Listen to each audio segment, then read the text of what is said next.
Chapter 1. Seeing Jun Haoyin kill Lu Yun so easily, Huang Sheng's heart trembled. Thinking of Jun Haoyin's words, Huang Sheng did not hesitate. He slowly walked to the front of Jun Haoyin and knelt down respectfully. Subordinate Huang Sheng greets City Lord. Commander Huang, please rise. Seeing that Huang Sheng was so sensible, Jun Haoyin nodded in satisfaction and said softly, "Thank you, City Lord." Hearing this, Huang Sheng stood up and lowered his attitude. "Brothers, why aren't you greeting City Lord?" After getting up, Huang Sheng shouted to the hundreds of guards behind him, "City Lord is a true energy boundary expert. If anyone dares to disobey, they will end up like Lu Yun." Hearing this, everyone couldn't help but look at Lu Yun and feel a chill in their hearts. "Greetings, City Lord." Seeing that Lu Yun was dead, the guards could only listen to Huang Sheng's orders. After Huang Sheng gave the order, they immediately knelt down to show their allegiance. "Very good." Jun Haoyin chuckled, then his face became serious. "Huang Sheng, listen to my order. Gather all the guards and surround the City Lord's mansion. Capture all the remaining members of the Long family. If anyone resists, kill them without mercy." Subordinate obeys. Hearing this, Huang Sheng hesitated, but thinking of Jun Haoyin's thunderous methods, his eyes immediately became resolute. "Brothers, follow me." With Huang Sheng's command, all the guards followed him into the City Lord's mansion. After Huang Sheng led all the guards out of the hall, Jun Haoyin looked at the upper echelons of the aristocratic families in the corner. Feeling Jun Haoyin's gaze, all the upper echelons felt as if they had fallen into an ice cellar. Even so, no one dared to leave. No one even dared to move. The impression that Jun Haoyin gave them today was too terrifying. He was like a killing god. "All of you are the upper echelons of the aristocratic families in Soaring Dragon City. You are all reputable people in Soaring Dragon City. It is rare for all of you to gather here today. Today there is one thing that this young master needs to get everyone's approval." Jun Haoyin's handsome face held a smile. He looked at the upper echelons of the aristocratic families indifferently, making people unable to see whether he was happy or angry. The previous City Lord, Long Yuan, unfortunately died an unnatural death. "I feel very regretful, but Soaring Dragon City cannot be without a City Lord for even a day. Now, I announce that my Jun family will be the City Lord of Soaring Dragon City." Jun Haoyin finished speaking, looked at the upper echelons of the aristocratic families. Hearing this, the upper echelons of the aristocratic families were silent for a moment. And then, as if they had already had a discussion, they said, "We have no objections. Young Master Jun's Lords is the City Lord position." As for the aristocratic families, they were never who the city was who. Who was not care who was who. Who was the City Lord of Soaring Dragon City was not important to them. Whether it was Long Yuan or Jun Haoyin, they had no influence on them. Therefore, since Jun Haoyin had the strength to become the City Lord, they also had no need to oppose him. Young Master Jun is really a hero. Who else but you can become the City Lord of Soaring Dragon City? Soon after, a group of people started to crazily flatter one person in the lobby of the City Lord's mansion. This scene was exactly the same as the scene when Long Yuan was alive. The lobby of the City Lord's mansion, the upper echelons of the aristocratic families, even the words of flattery were the same. However, the protagonist had changed. From Long Yuan to Jun Haoyin. Listening to the flattery of the aristocratic families, Jun Haoyin naturally knew their thoughts. With a sneer on his face, Jun Haoyin said, "Very good. Then this young master thanks everyone for your support." Soon after, Jun Haoyin's tone changed and he slowly said, "However, a new emperor brings new ministers. My Jun family has ascended to the City Lord position, so the rules of Soaring Dragon City have to be changed." When Jun Haoyin said this, the upper echelons of the aristocratic families immediately frowned and their faces turned ugly. Obviously, Jun Haoyin's words were out of their expectations and might affect their interests. They had the heart to fall out with him, but in the face of Jun Haoyin's terrifying true element realm strength, no one dared to take the lead. The aristocratic families looked at each other in dismay and constantly communicated with their eyes. "I wonder what young Master Jun wants to change? Soaring Dragon City has already adapted to the current rules. If there is a big change, it will cause chaos." After a moment, a stern-looking middle-aged man slowly walked forward and expressed his opinion to Jun Haoyin.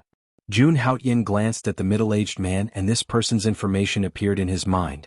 Gu family patriarch Gu Yitian, 9th layer of Qi condensation realm. Jun clan, Gu clan, Feng clan and He clan were the 4 strongest clans of Soaring Dragon City aside from City Lord Mansion. Yes. The rules of Soaring Dragon City cannot be casually changed.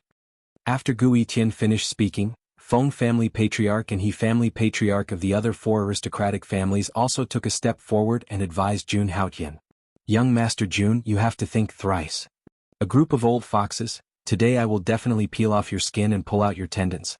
Seeing Gu family patriarch, Feng family patriarch and He family patriarch together pressuring him, Jun Haotian immediately sneered in his heart. Changing a few rules will cause chaos. I want to see what kind of chaos it will cause. Hearing this, Jun Haotian slowly raised his head. His evil handsome face appeared very grave and stern as he indifferently said, I am the master of my territory. Since I am the city lord, the rules of Soaring Dragon City should be set by me. As for those who dare to disobey, they will be killed without mercy. Jun Haotian's voice was as cold as the cold wind in the deep winter, immediately making Feng family patriarch, Gu family patriarch and He family patriarch feel as if they were in an ice house. Then I wonder what kind of rules young Master Jun wants to change? Gritting his teeth, Gu family patriarch braced himself and asked, I only want to change one rule.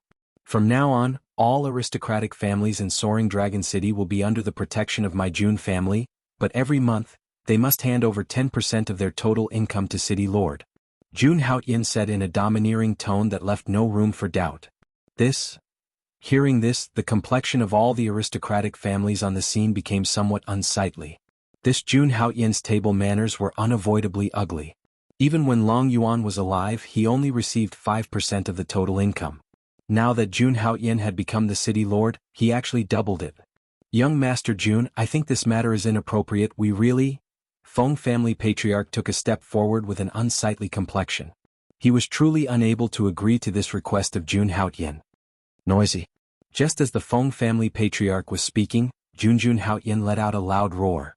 Soon after, the Feng family patriarch was incomparably shocked as an extremely powerful force suddenly descended and violently tore his body apart. In the next instant, Feng family patriarch who was at the 9th level of qi condensation directly exploded and died. Chapter 2. Blood dyed the main hall red like withered petals. It was a beautiful sight. Silence. The entire main hall of the city lord residence was so silent that one could hear a pin drop. The upper echelons of the aristocratic families stared in shock at the nightmarish scene before them. Taking advantage of your seniority. Seeing this, Jun Haotian smirked coldly, his voice chilling. Now, is there anyone else who objects to my suggestion? Standing up, Jun Haotian slowly raised his head. His devilishly handsome face appeared extremely cold under the dim light as he said indifferently. The Gu family patriarch, Gu Yitian, and the He family patriarch, He Zhizhu, paled. They had never imagined that Jun Haotian would be so ruthless, killing without a word. Even more so, the Feng family patriarch, who was at the 9th tier of the qi condensation realm, would die so easily at the hands of Jun Haotian. As for the other upper echelons of the aristocratic families, seeing Jun Haotian's devilish figure, their eyes dimmed. No one speaks? Look at your unhappy faces. You must be objecting to my suggestion. After a while, seeing that no one answered, Jun Haotian's lips curled into a cold smile as he spoke with a cold expression. You have backbone. I like it. A casual sentence, but it made everyone feel as if they were in an ice cellar. It blew past them and landed in their ears. Young Master Jun, 10% is too much. How about this? Let's each take a step back. 7%. What do you think? Hearing Jun Haotian's emotionless tone, the He family patriarch, He Zhizhu, felt his scalp go numb. He hesitated for a moment before stepping forward. Lifting his head to meet Jun Haotian's gaze, He Zhizhu's lips moved slightly, but before he could finish his words, Jun Haotian took a light step forward. In the next moment, a merciless suppressive force surged into He Zhizhu's body. In an instant, blood dyed the main hall of the city lord residence red like withered petals. It was beautiful to the extreme. Haha, take a step back? Do you think this is a market where you can still bargain? Jun Haotian sneered. He didn't stop and took another step forward. Bang. The He clan disciple closest to He Zhizhu's corpse looked at the cold corpse and his legs started to tremble. However, in the next moment, the suppressive might surged forth, and before he could even react, his body was already torn apart. Then blood spurted out like a blooming blood lotus. Seeing this bloody scene, the faces of all the aristocratic family disciples changed greatly, and their faces turned pale. At this moment, even the head of the Gu family, Gu Yitian, did not dare to make a sound. His eyes were filled with fear. As for the other disciples, when the blood splattered onto their bodies, a few of them could no longer suppress the fear in their hearts. They immediately turned around and ran, wanting to escape from this terrifying place. Seeing this, Jun Haoyan smiled. Then he took a few steps forward as if he was taking a stroll in the park. A swift and violent suppressive force suddenly rushed toward these people in an unpredictable trajectory. Buff, buff, buff.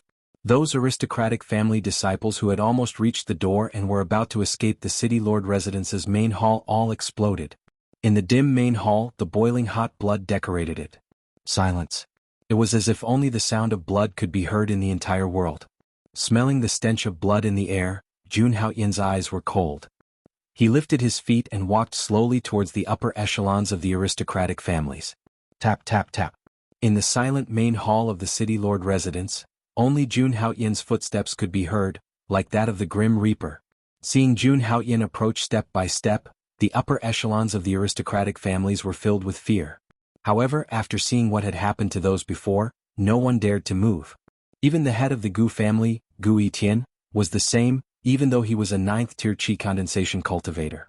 He could vaguely feel that the air around him had been locked down by Jun Haoyan. If he took a step forward, he would meet the same fate as those before him. Young Master Jun, Gu Yitian said bitterly. His voice was so low that even he found it unfamiliar. Young Master Jun, I agree. I agree to your request. Gu Yitian's back was already drenched in cold sweat. He looked straight at Jun Haoyan, a thick sense of impending doom filling his heart. Kiki, you've thought it through? Agreed. A trace of playfulness flashed in the depths of Jun Haoyan's pitch-black eyes when he heard that as he chuckled. Yes, we agree. We agree to give 10% of our earnings to the city lord residence. Gu Yitian said hoarsely. Kiki, sorry. 10% was my previous request. Now I want 20%. Jun Haoyan said mildly, his tone undeniably domineering. What? Hearing this, Gu Yitian was shocked.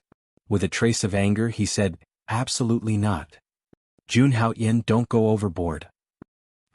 At this moment, a terrifying suppressive force exploded. Ugh. Gu Yitian bled from all 7 orifices as he stared at Jun Haoyan in disbelief. Then his gaze gradually lost focus. Even in death, he did not expect Jun Haoyan to kill him so decisively. Plop. Gu Yitian's body fell to the ground, his blood staining the corpses on the ground.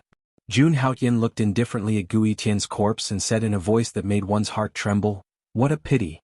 You didn't take advantage of both chances.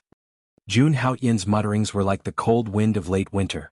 It was bone-chilling and caused the remaining upper echelons of the aristocratic families to break out in cold sweat.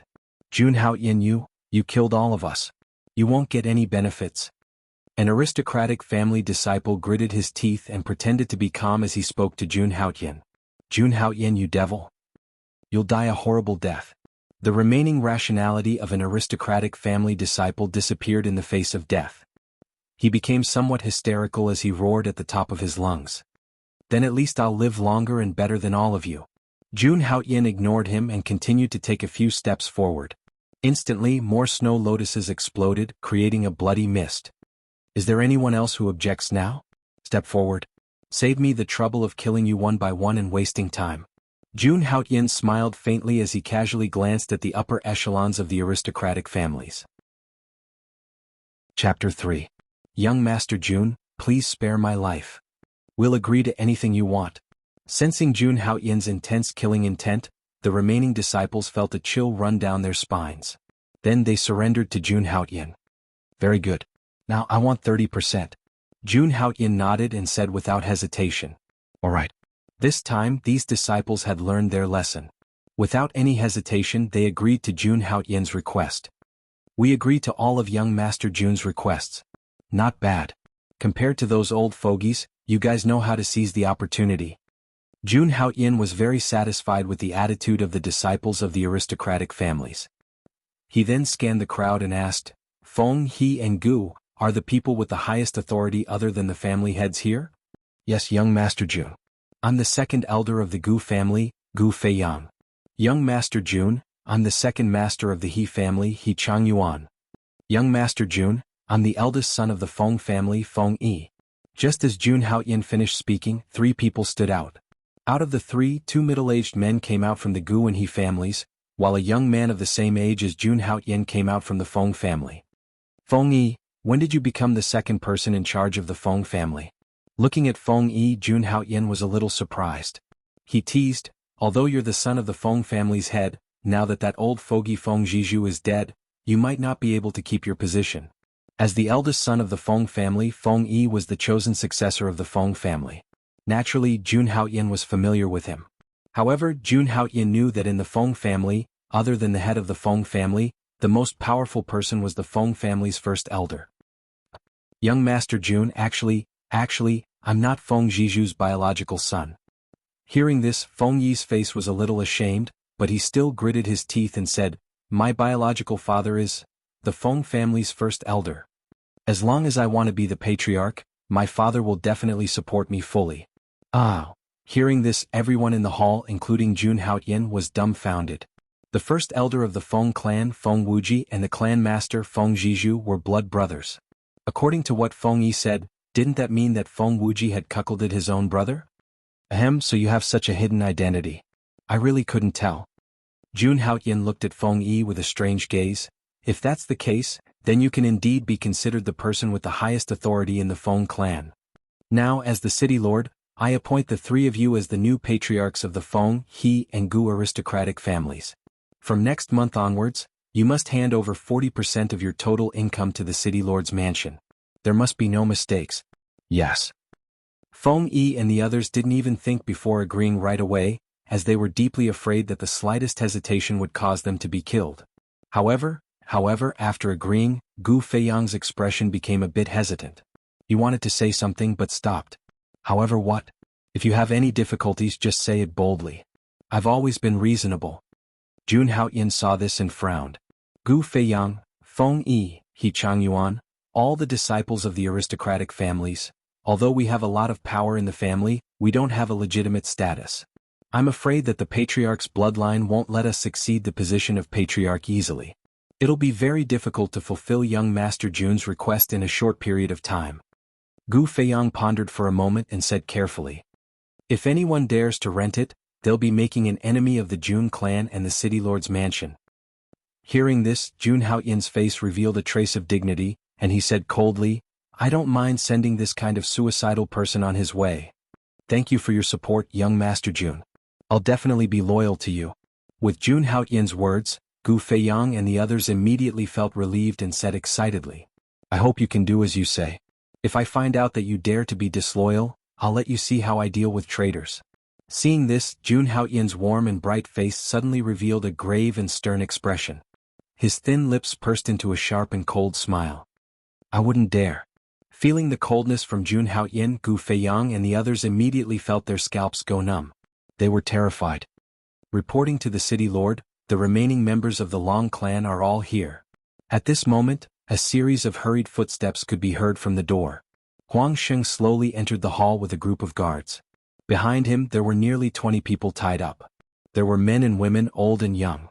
They were probably the Long clan's family members. Huang Sheng, you traitorous bastard. If the city lord didn't promote you back then, would you be where you are today?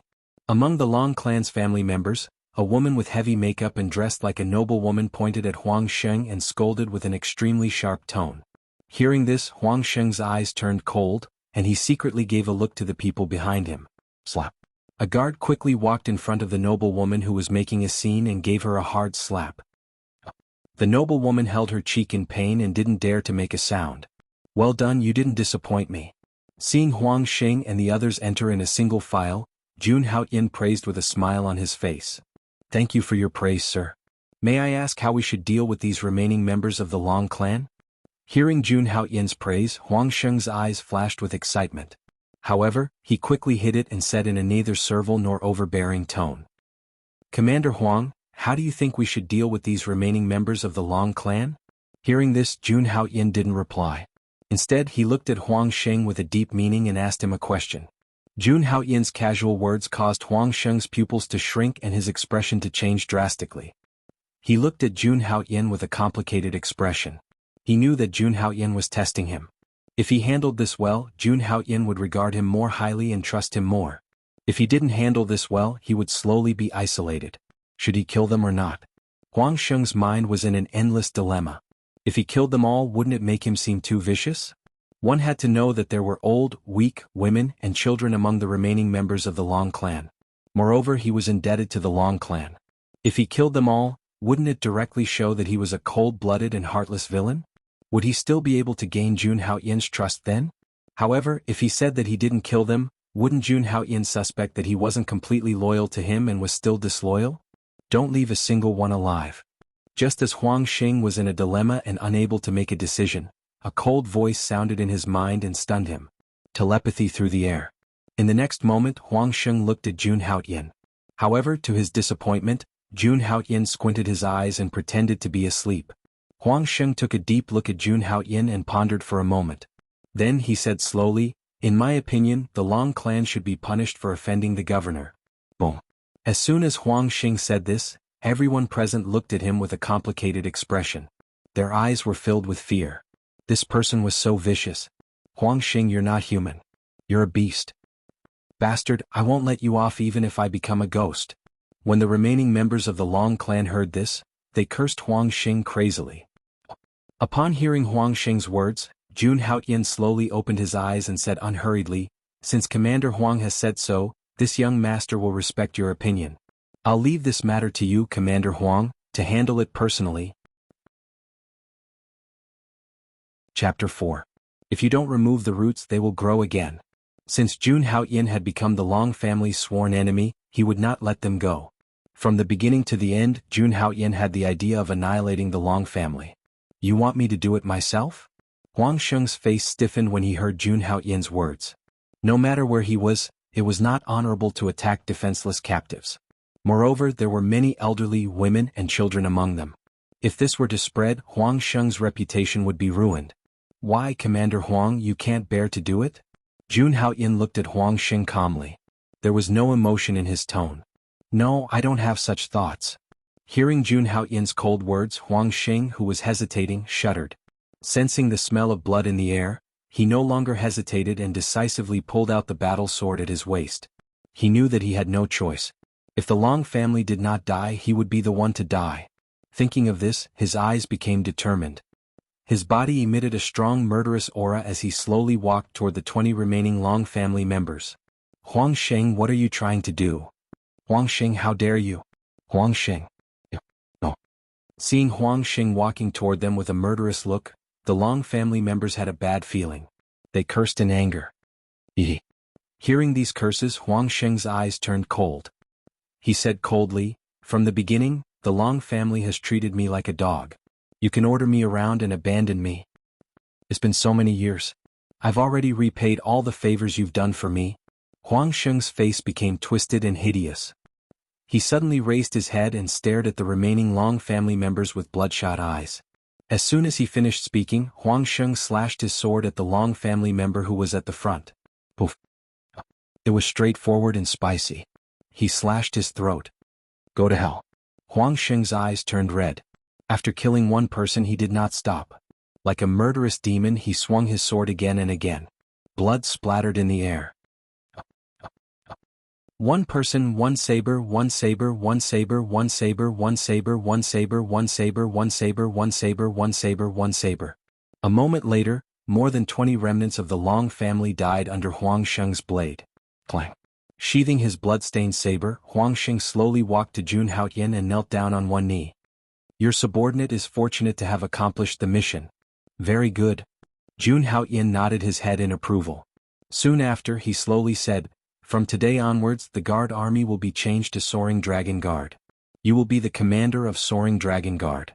You will be responsible for maintaining the order of Soaring Dragon City. If you discover anyone disrespecting the City Lord Mansion, you can kill them first and report later." Thank you, City Lord. Hearing this, Huang Sheng was overjoyed. An excited smile appeared on his face. The bloodstains on his face made him look ferocious. Alright, that's all for today. All of you can leave now. Jun Haoyin waved his hand and ordered, "Commander Huang, send someone to clean up the City Lord's mansion." After some time, the Jun family will officially move into the City Lord's mansion. This subordinate obeys. Huang Sheng said respectfully. After finishing his words, Jun Haoyin lifted his leg and flew out of the city lord's mansion. The remaining disciples looked at Jun Haoyin's back as he left. They looked at each other in dismay.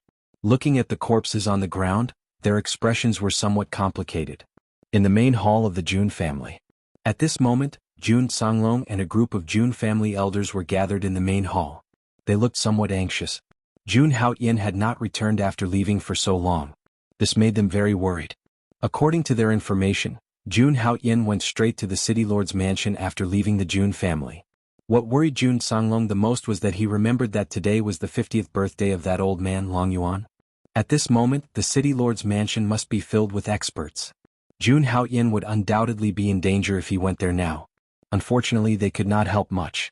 With the guards at the city gate, they could not even enter the city lord's mansion, let alone help Jun Haoyin.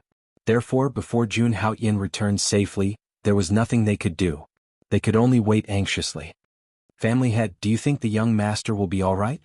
The great elder of the Jun family asked Jun Songlong with a worried face. You should be fine. Haoyin is a true energy realm expert.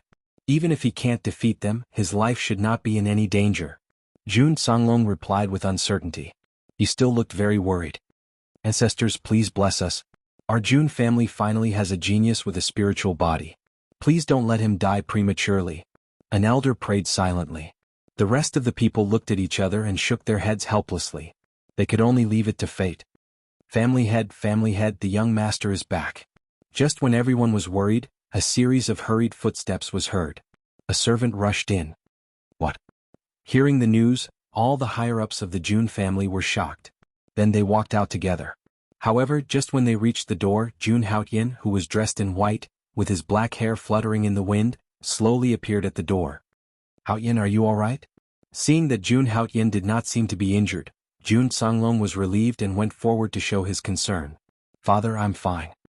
Hearing that, Jun Haoyin chuckled and shook his head. The young master entered the city lord's mansion alone and returned safely. God is really blessing the Jun family. An elder sighed. In his opinion, Jun Haoyin being able to return safely was the best result. No matter what, it was fine as long as Jun Haoyin was fine. From today onwards, the Long family will no longer exist in Soaring Dragon City. Hearing that, Jun Haoyin chuckled and said slowly. His tone was very calm, as if he was talking about something insignificant. However, his words were like a clap of thunder in the ears of the Jun family. The Long family will no longer exist in Soaring Dragon City. What did that mean? Could it be? A thought suddenly appeared in their minds. All the elders looked at Jun Haoyin in disbelief. Young master, you mean, you killed Long Yuan? That's right. Jun Haoyin casually nodded his head and casually said, not only Long Yuan, all the people of Long family are dead. From today onwards, it is my Jun family's turn to sit on the city lord position of Soaring Dragon City. Chapter 5. Seeing that everyone was confused, Jun Haoyin briefly explained the situation. Jun Haoyin said it casually, but when the senior members of the Jun family heard what Jun Haoyin said, their hearts were in turmoil. Kill Long Yuan and his son and destroy the Long family. Kill the masters of the three major families and appoint a new one. Subdue the guards and become the new governor. Jun Haoyin said these things slowly. His tone did not change at all, as if it was nothing special. However, the senior members of the Jun family were shocked. Haoyin, is what you said true? Jun Songlong looked at Jun Haoyin with a trace of doubt in his eyes. Jun Haoyin's words were too exaggerated. He could not believe it. Father, you can go to the governor's mansion to verify the authenticity of this matter later. Jun Haoyin chuckled and said, I have ordered Huang Xing to move into the governor's mansion after some time. You can prepare and choose an auspicious day to move into the governor's mansion. All right then. Seeing that Jun Haoyin's words were reasonable, Jun Songlong began to believe Jun Haoyin. Father, I will be in seclusion for this period of time. You can call me when I move into the governor's mansion. After explaining the matter clearly, Jun Haoyin did not care about the change in everyone's expression and spoke again. Haoyin, you are going into seclusion. Hearing that, Jun Songlong looked at Jun Haoyin in surprise. Why is he going into seclusion all of a sudden? He still had a lot of questions to ask. Yes, I have some enlightenment from the battle at the governor's mansion. I hope to break through again with the help of seclusion. Jun Haoyin's expression was indifferent as he spoke with an unquestionable tone. You are going to break through again. All right, Haoyin, go into seclusion. Hearing that, Jun Songlong was shocked and immediately agreed. He did not expect his son to be such a genius. He had just broken through to the true energy realm not long ago and could break through again. Moreover, he could clearly feel that ever since Jun Haoyin had broken through to the true energy realm, his aura had undergone a drastic change. Although Jun Haoyin was a genius in the past, he was always frivolous and foppish.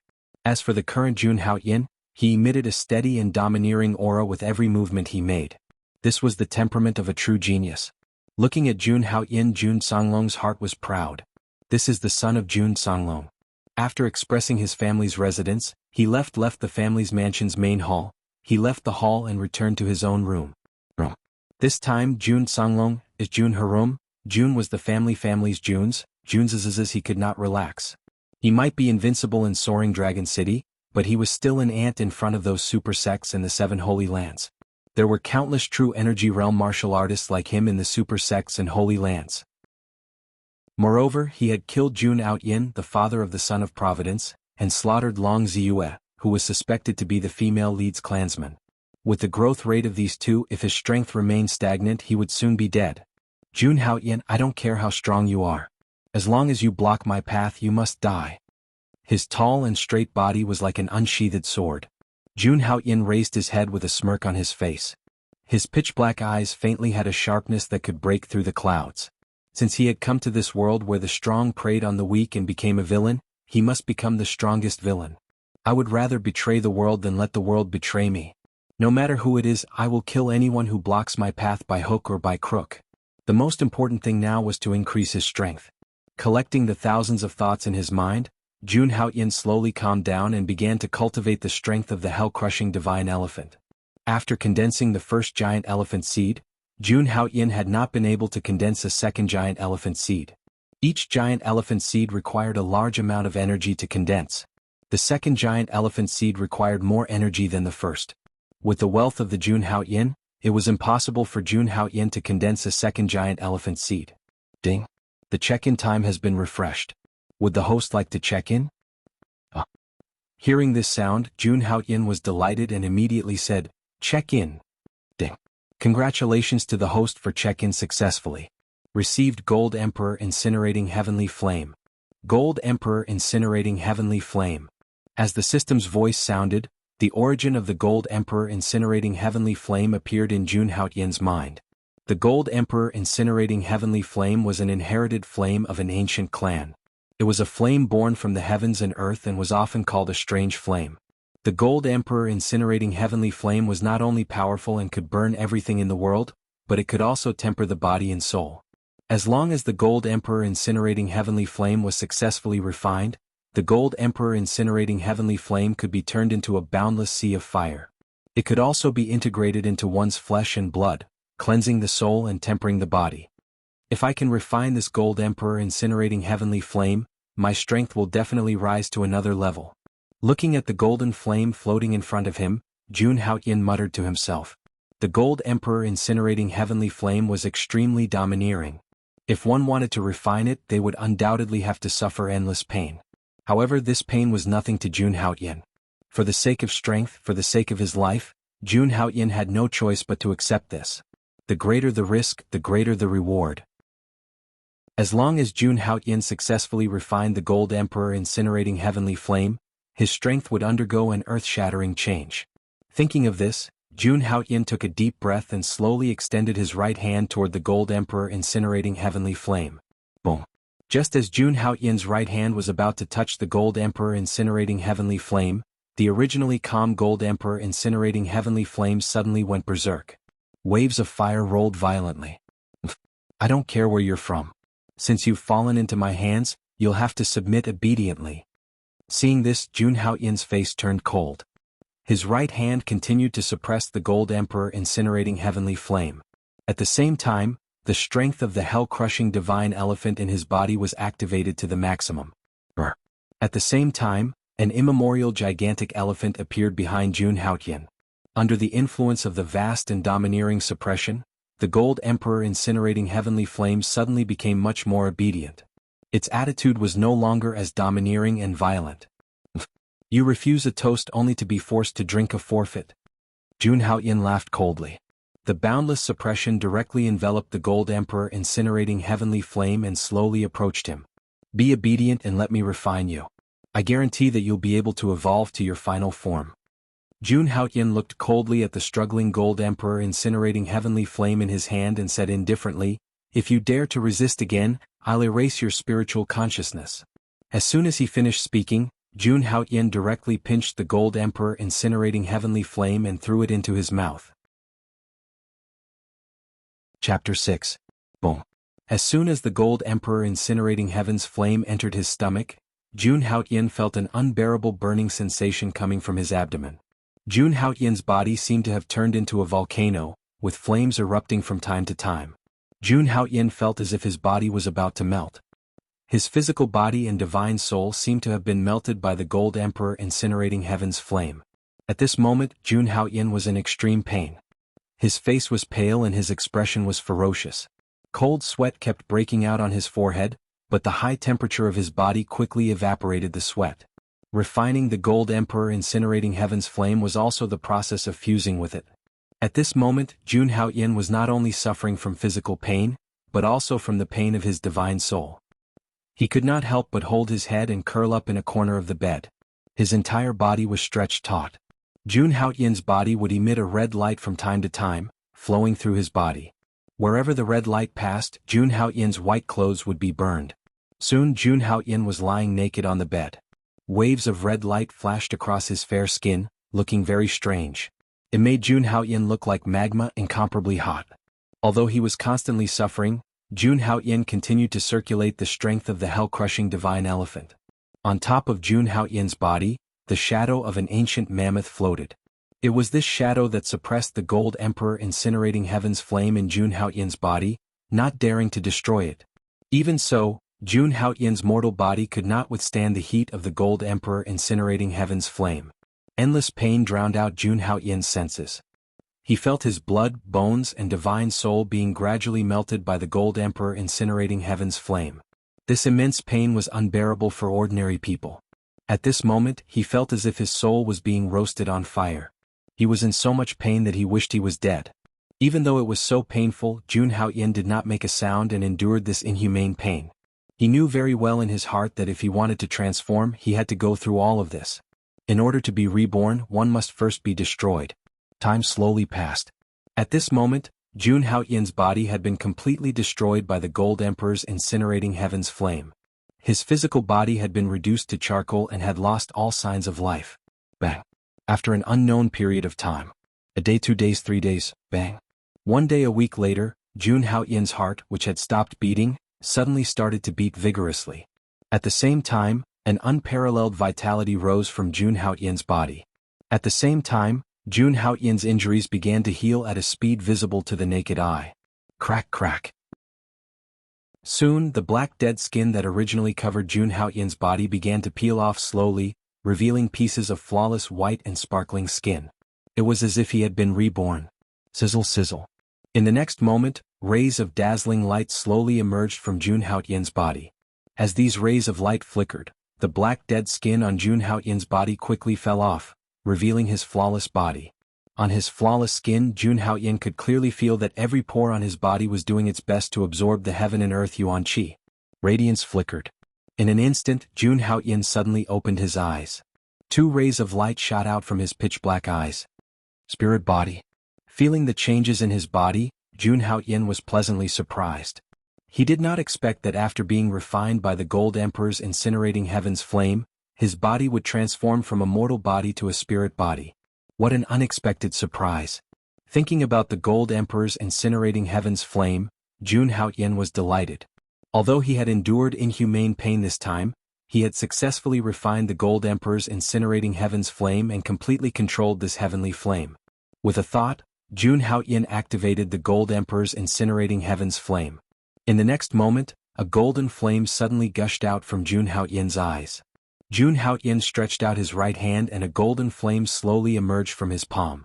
It was the Gold Emperor's, incinerating heaven's flame. Carefully feeling the power of the Gold Emperor's, incinerating heaven's flame, a smile appeared on Jun Haoyan's face. After being refined by him, the Gold Emperor's incinerating heaven's flame could merge with his physical body and constantly refine his physical body and spiritual soul. If this continued, Jun Haoyan's physical body would evolve again one day even if he did not cultivate any body refining techniques. It could even evolve into a treasure body. After refining the Gold Emperor's heaven incinerating flame, the energy in my body should be enough for me to form a second giant elephant seed.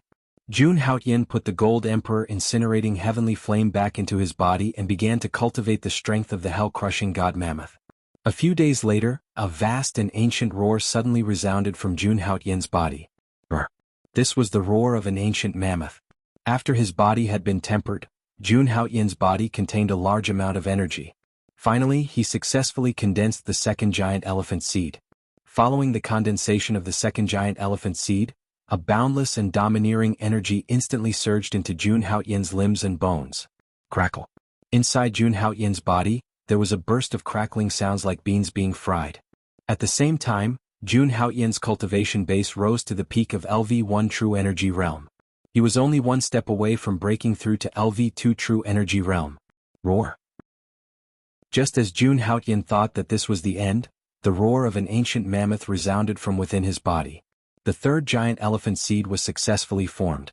Following that, Jun Haoyan once again felt a boundless amount of energy surging into his body. Brr, brr, brr. However, this was not the end. After condensing the third giant elephant seed, Jun Haoyan was shocked to find that a few more giant elephant seeds had formed in his body. Endless and violent energy continuously surged into Jun Haoyan's body, causing his strength to rise continuously. LV2 True Energy Realm. Mid LV2 True Energy Realm. High LV2 True Energy Realm. Peak LV2 True Energy Realm. In just a few moments, Jun Haoyan's strength had reached the peak of LV2 True Energy Realm. One had to know that it had only been a few days since he had broken through to the True Energy Realm. If it were an ordinary person, they would not be able to break through this hurdle in their lifetime. Jun Haoyan clenched his right fist tightly, feeling the energy in his body. At least 500,000 gene of strength. An ordinary LV2 True Energy Realm powerhouse could only reach 500,000 gene of strength. However, Jun Haoyan was stronger than 10 ordinary LV2 True Energy Realm powerhouses combined.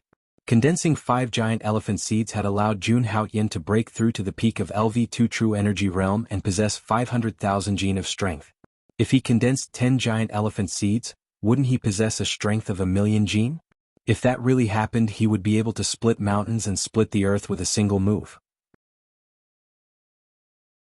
Chapter 7.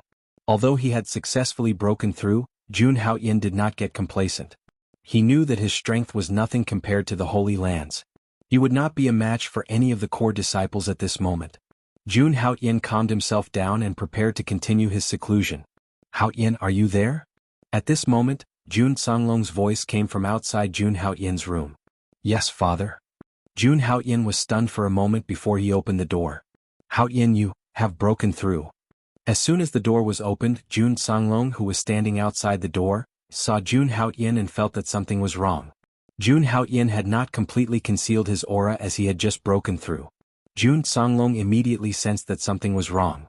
"Yes, there's some improvement." Jun Haoyan nodded. Good, you're indeed the Qilin son of the Jun family." Jun Songlong patted Jun Haoyan's shoulder excitedly after receiving Jun Haoyan's affirmation. "Father, why are you looking for me?" Jun Haoyan said calmly without a trace of complacency. "Yes. Haoyan, I'm going to move to the City Lord Mansion tomorrow and hold a celebration. I hope you can attend." Jun Songlong slowly revealed his purpose of visit. Celebration? Jun Haoyan was stunned for a moment before he realized that his father was afraid that he would not be able to control the situation and wanted him to intimidate the other families. "What's wrong, father? Is there anyone who dares to stop you from becoming the City Lord?" Jun Haoyan asked coldly as he suddenly thought of something. "No, but you haven't shown up since that day.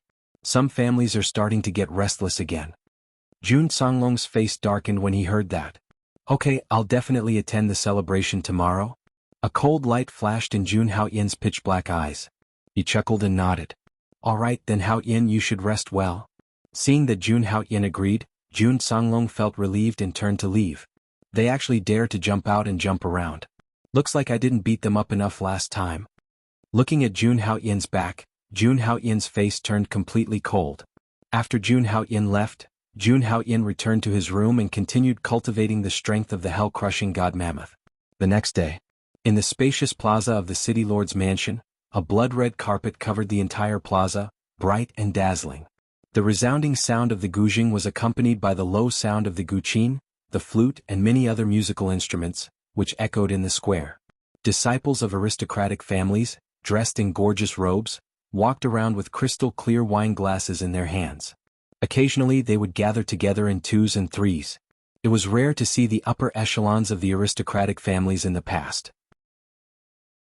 Even Feng Yi, Gu Yitian and He Changyuan, who had been in the limelight recently and had been promoted to the head of the Feng, Gu and He clans, appeared at the banquet. The three of them stood elegantly in the crowd. They had never refused anyone who proposed a toast to them. Their faces were always filled with faint smiles, but there was a hint of sadness between their brows. How could they not be sad? That day in the city lord's mansion, when they were faced with death threats, they agreed without hesitation to Jun Haoyin to hand over 40% of their family's income. But now they had successfully become the head of the family.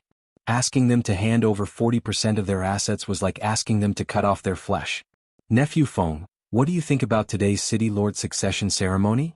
Gu Feiyang and He Changyuan secretly exchanged glances, then asked Feng Yi with a smile. What should we do? Hearing that, Feng Yi looked at the two of them meaningfully, and a hint of mockery appeared on his face. You're not really planning to hand over 40% of your wealth, are you? Then how should we deal with this matter in your opinion? Jun Haoyin is not someone to be trifled with. Hearing that, Gu Yitian and He Changyuan looked at each other, then continued to ask Feng Yi. Jun Haoyin. Hearing Jun Haoyin's name, Feng Yi's face suddenly changed. Then he narrowed his eyes, and a hint of coldness flashed in his eyes. I received news that after the incident at the city lord's mansion, Jun Haoyin has completely disappeared. When I received this news, I felt that it was very suspicious. Feng Yi said calmly. Suspicious? A hint of light flashed in Gu Feiyang and He Changyuan's eyes, then disappeared. They continued to ask Feng Yi, what's suspicious? Could it be that you guys have never thought that Jun Haoyin suddenly having the cultivation of the true energy boundary is a suspicious matter in itself? Feng Yi's mouth carried a faint smile as he said with incomparable confidence. Nephew, please continue speaking. Gu Feiyang and He Changyuan looked at the confident Feng Yi, and a hint of a smile appeared in their eyes. Then they continued to ask. I've thought about it for a long time and I've come to two conclusions. Seeing that the two respected elders had chosen to listen to his opinion, Feng Yi was secretly pleased. He purposely showed off. First, this Jun Haoyin is fake and someone else is impersonating him. Second, Jun Haoyin might have taken some kind of forbidden medicine, which stimulated the potential in his body, temporarily raising his cultivation to the true energy realm. Nephew, do you have any basis for what you've said? Seeing that Feng Yi's words were reasonable, Gu Feiyang and He Changyuan were somewhat bewildered and doubtful. In this period of time, I've sent people to probe the Jun family many times, but the Jun family didn't make any powerful counterattack. Jun Haoyin also didn't appear. In Feng Yi's view, since the Jun family already had the strength to rule Soaring Dragon City, then as long as someone provoked the Jun family would certainly send thunderous means to eliminate the invader. But what made Feng Yi puzzled was that the Jun family didn't seem to care about these provocations, and Jun Haoyin also didn't appear to intimidate the invaders. These circumstances also confirmed my conjecture. Feng Yi's tone was full of confidence. He was like a wise man expressing his opinion with assurance. If that Jun Haoyin was someone else, then that person might not be in Soaring Dragon City at this moment, otherwise he wouldn't have allowed others to be impudent in front of the Jun family. If Jun Haoyin really took a forbidden medicine, then I reckon that he has already revealed his true identity, and his strength has completely regressed. Therefore he doesn't dare to show his face.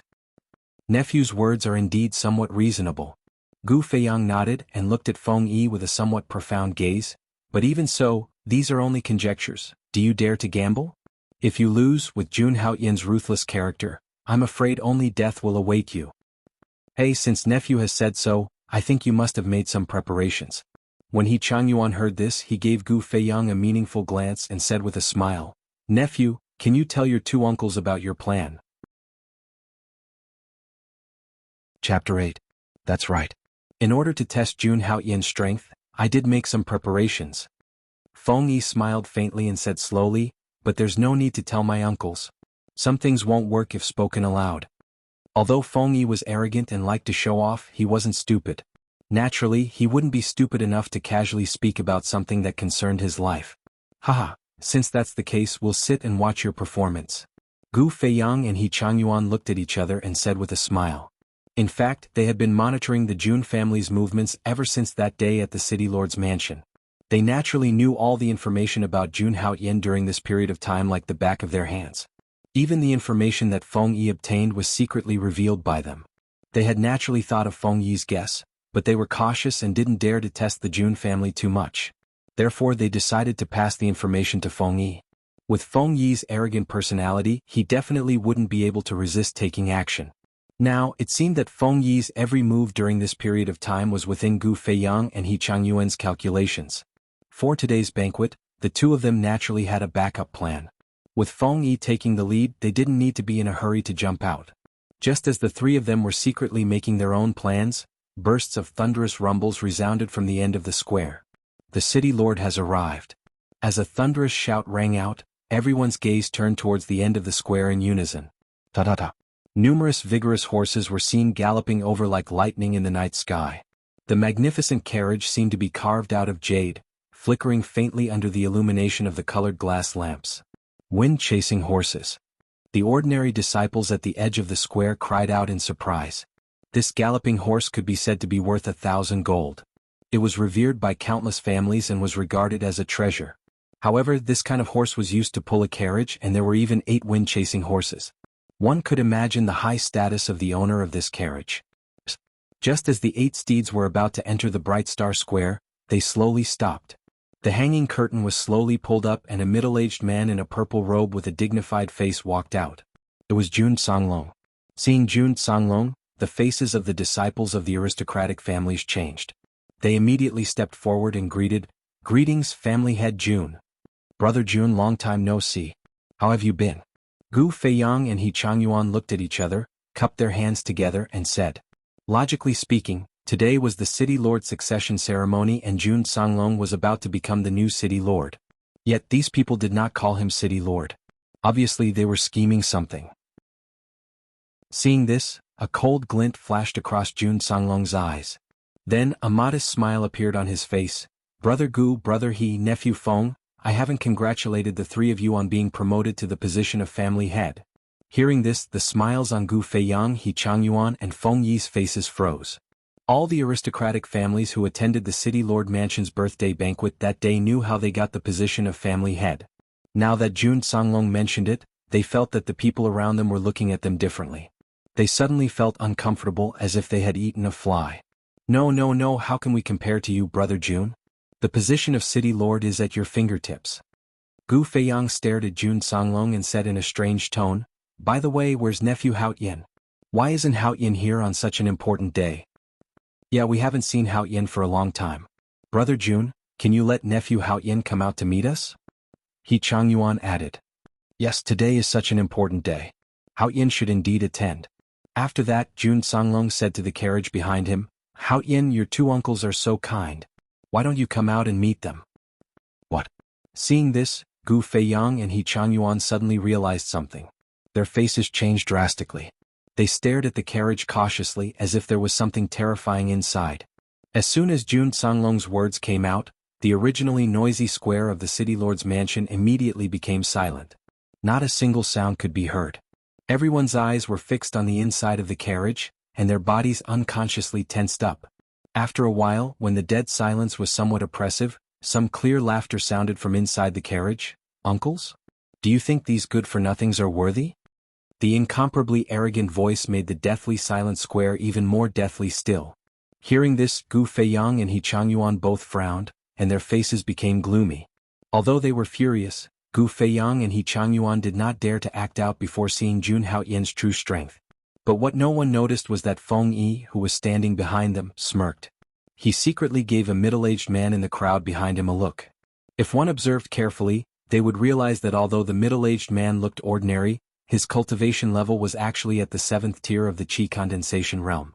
He was considered a decent expert in the mortal world. That man saw Feng Yi's look and immediately nodded. In the next moment he stepped out with a gloomy face and scolded, Jun Haoyin, how dare you? The Gu family and He family are elders, and even more respected in Soaring Dragon City. You're just a junior and you dare to insult them like this? Today I'll teach you a good lesson. As he spoke, the man pulled out a long sword from his waist and prepared to slash at Jun Haoyin's carriage. Swoosh swoosh.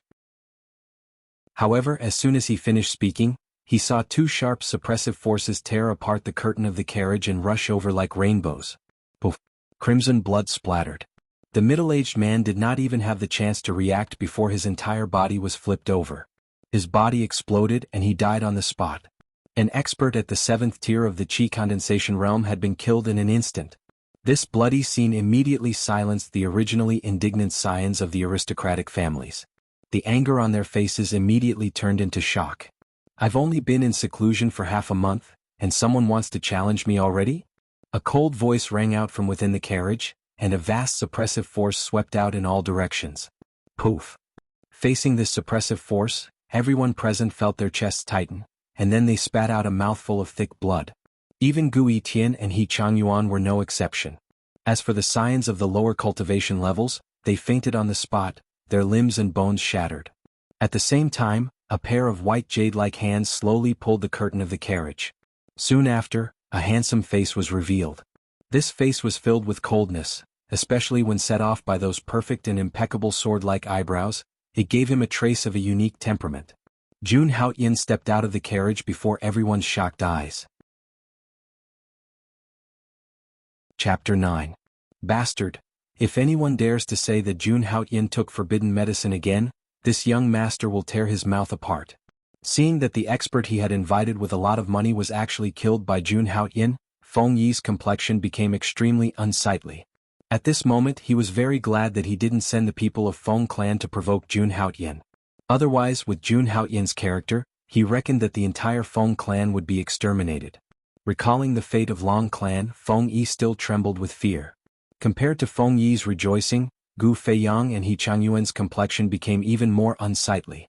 Originally, when they saw someone taking the lead to provoke Jun Haoyin, they were secretly happy in their heart. But the next scene of this person being killed by Jun Haoyin made their complexion become somewhat unsightly. Recalling the words this person had said to Jun Haoyin, the complexion of these two people turned green with anger. It's fine if you are courting death, but why are you dragging us along? These two patriarchs secretly swore in their hearts that after this celebration, they would definitely properly greet that fellow's family. What? Looking at everyone's expression, it seems you don't want to see me? Jun Haoyin got down from the carriage. Wearing white clothes, he indifferently looked all around and indifferently said, how can that be to see Sage? Young Master Jun, we can't be happier? Feeling Jun Haoyin's indifferent gaze, Gu Feiyang and He Changyuan's heart suddenly tightened, but they forced a smile and said. The brief silence was broken by Jun Haoyin's voice. The higher-ups of the aristocratic families stepped forward to greet him. Not seeing you for half a month, young Master Jun is still as elegant as before. With young Master Jun overseeing Soaring Dragon City, my Soaring Dragon City will definitely rise in the future. No one can shake the majesty of my Soaring Dragon City. Soon after, flattering voices poured out like raindrops. The atmosphere of the entire square seemed to have reached a climax with the appearance of Jun Haoyin. Alright, the auspicious hour has arrived. If you want to catch up, wait until the City Lord succession ceremony is over. Jun Haoyin was a little impatient when he heard these flattering words that went against his heart, so he directly interrupted them. Just as he finished speaking, Jun Haoyin walked in front of Jun Songlong to lead the way. In front of Jun Songlong, this #1 expert of Soaring Dragon City willingly restrained all his sharpness and became simple and unadorned. After that, the two of them walked straight to the center of the plaza of the City Lord's mansion. The aristocratic families on both sides consciously made way for the two of them. When the two walked on the red carpet, whether it was Jun Haoyin or Jun Songlong, both of them were dazzling. Looks like we were all wrong. Gu Feiyang looked at Jun Haoyin's back with a complicated expression. Now that things have come to this, we have no other choice but to agree to Jun Haoyin's request. He Changyuan's expression was somewhat dispirited as he said helplessly. As for Feng Yi, he looked at Jun Haoyin coldly and snorted coldly. However, he did not dare to say anything harsh. Next, under the auspices of the elders of the Jun family, the City Lord succession ceremony officially began. With Jun Haoyin personally overseeing the ceremony, naturally no one dared to cause any trouble. It could be said that the succession ceremony was held perfectly. Greetings, City Lord. When the succession ceremony was over, all the members of the aristocratic families present shouted to Jun Songlong. "Aha, everyone please take your seats." Jun Songlong was overjoyed. He flung his purple robe and said with great majesty, "Brr." At this moment in the sky, a high-pitched cry suddenly pierced through the clouds and cracked the stones. Then, a terrifying pressure that blotted out the sky slowly descended, and a huge shadow swept across the void. Everyone was shocked. Then they looked at the sky and their pupils suddenly shrank. Thousands of meters up in the sky, an enormous creature had appeared out of nowhere. Demonic beast. Seeing the huge monster in the sky, Jun Haoyin's mind suddenly flashed with these two words. In the Wuxian continent, the demonic beast clan was also a big clan.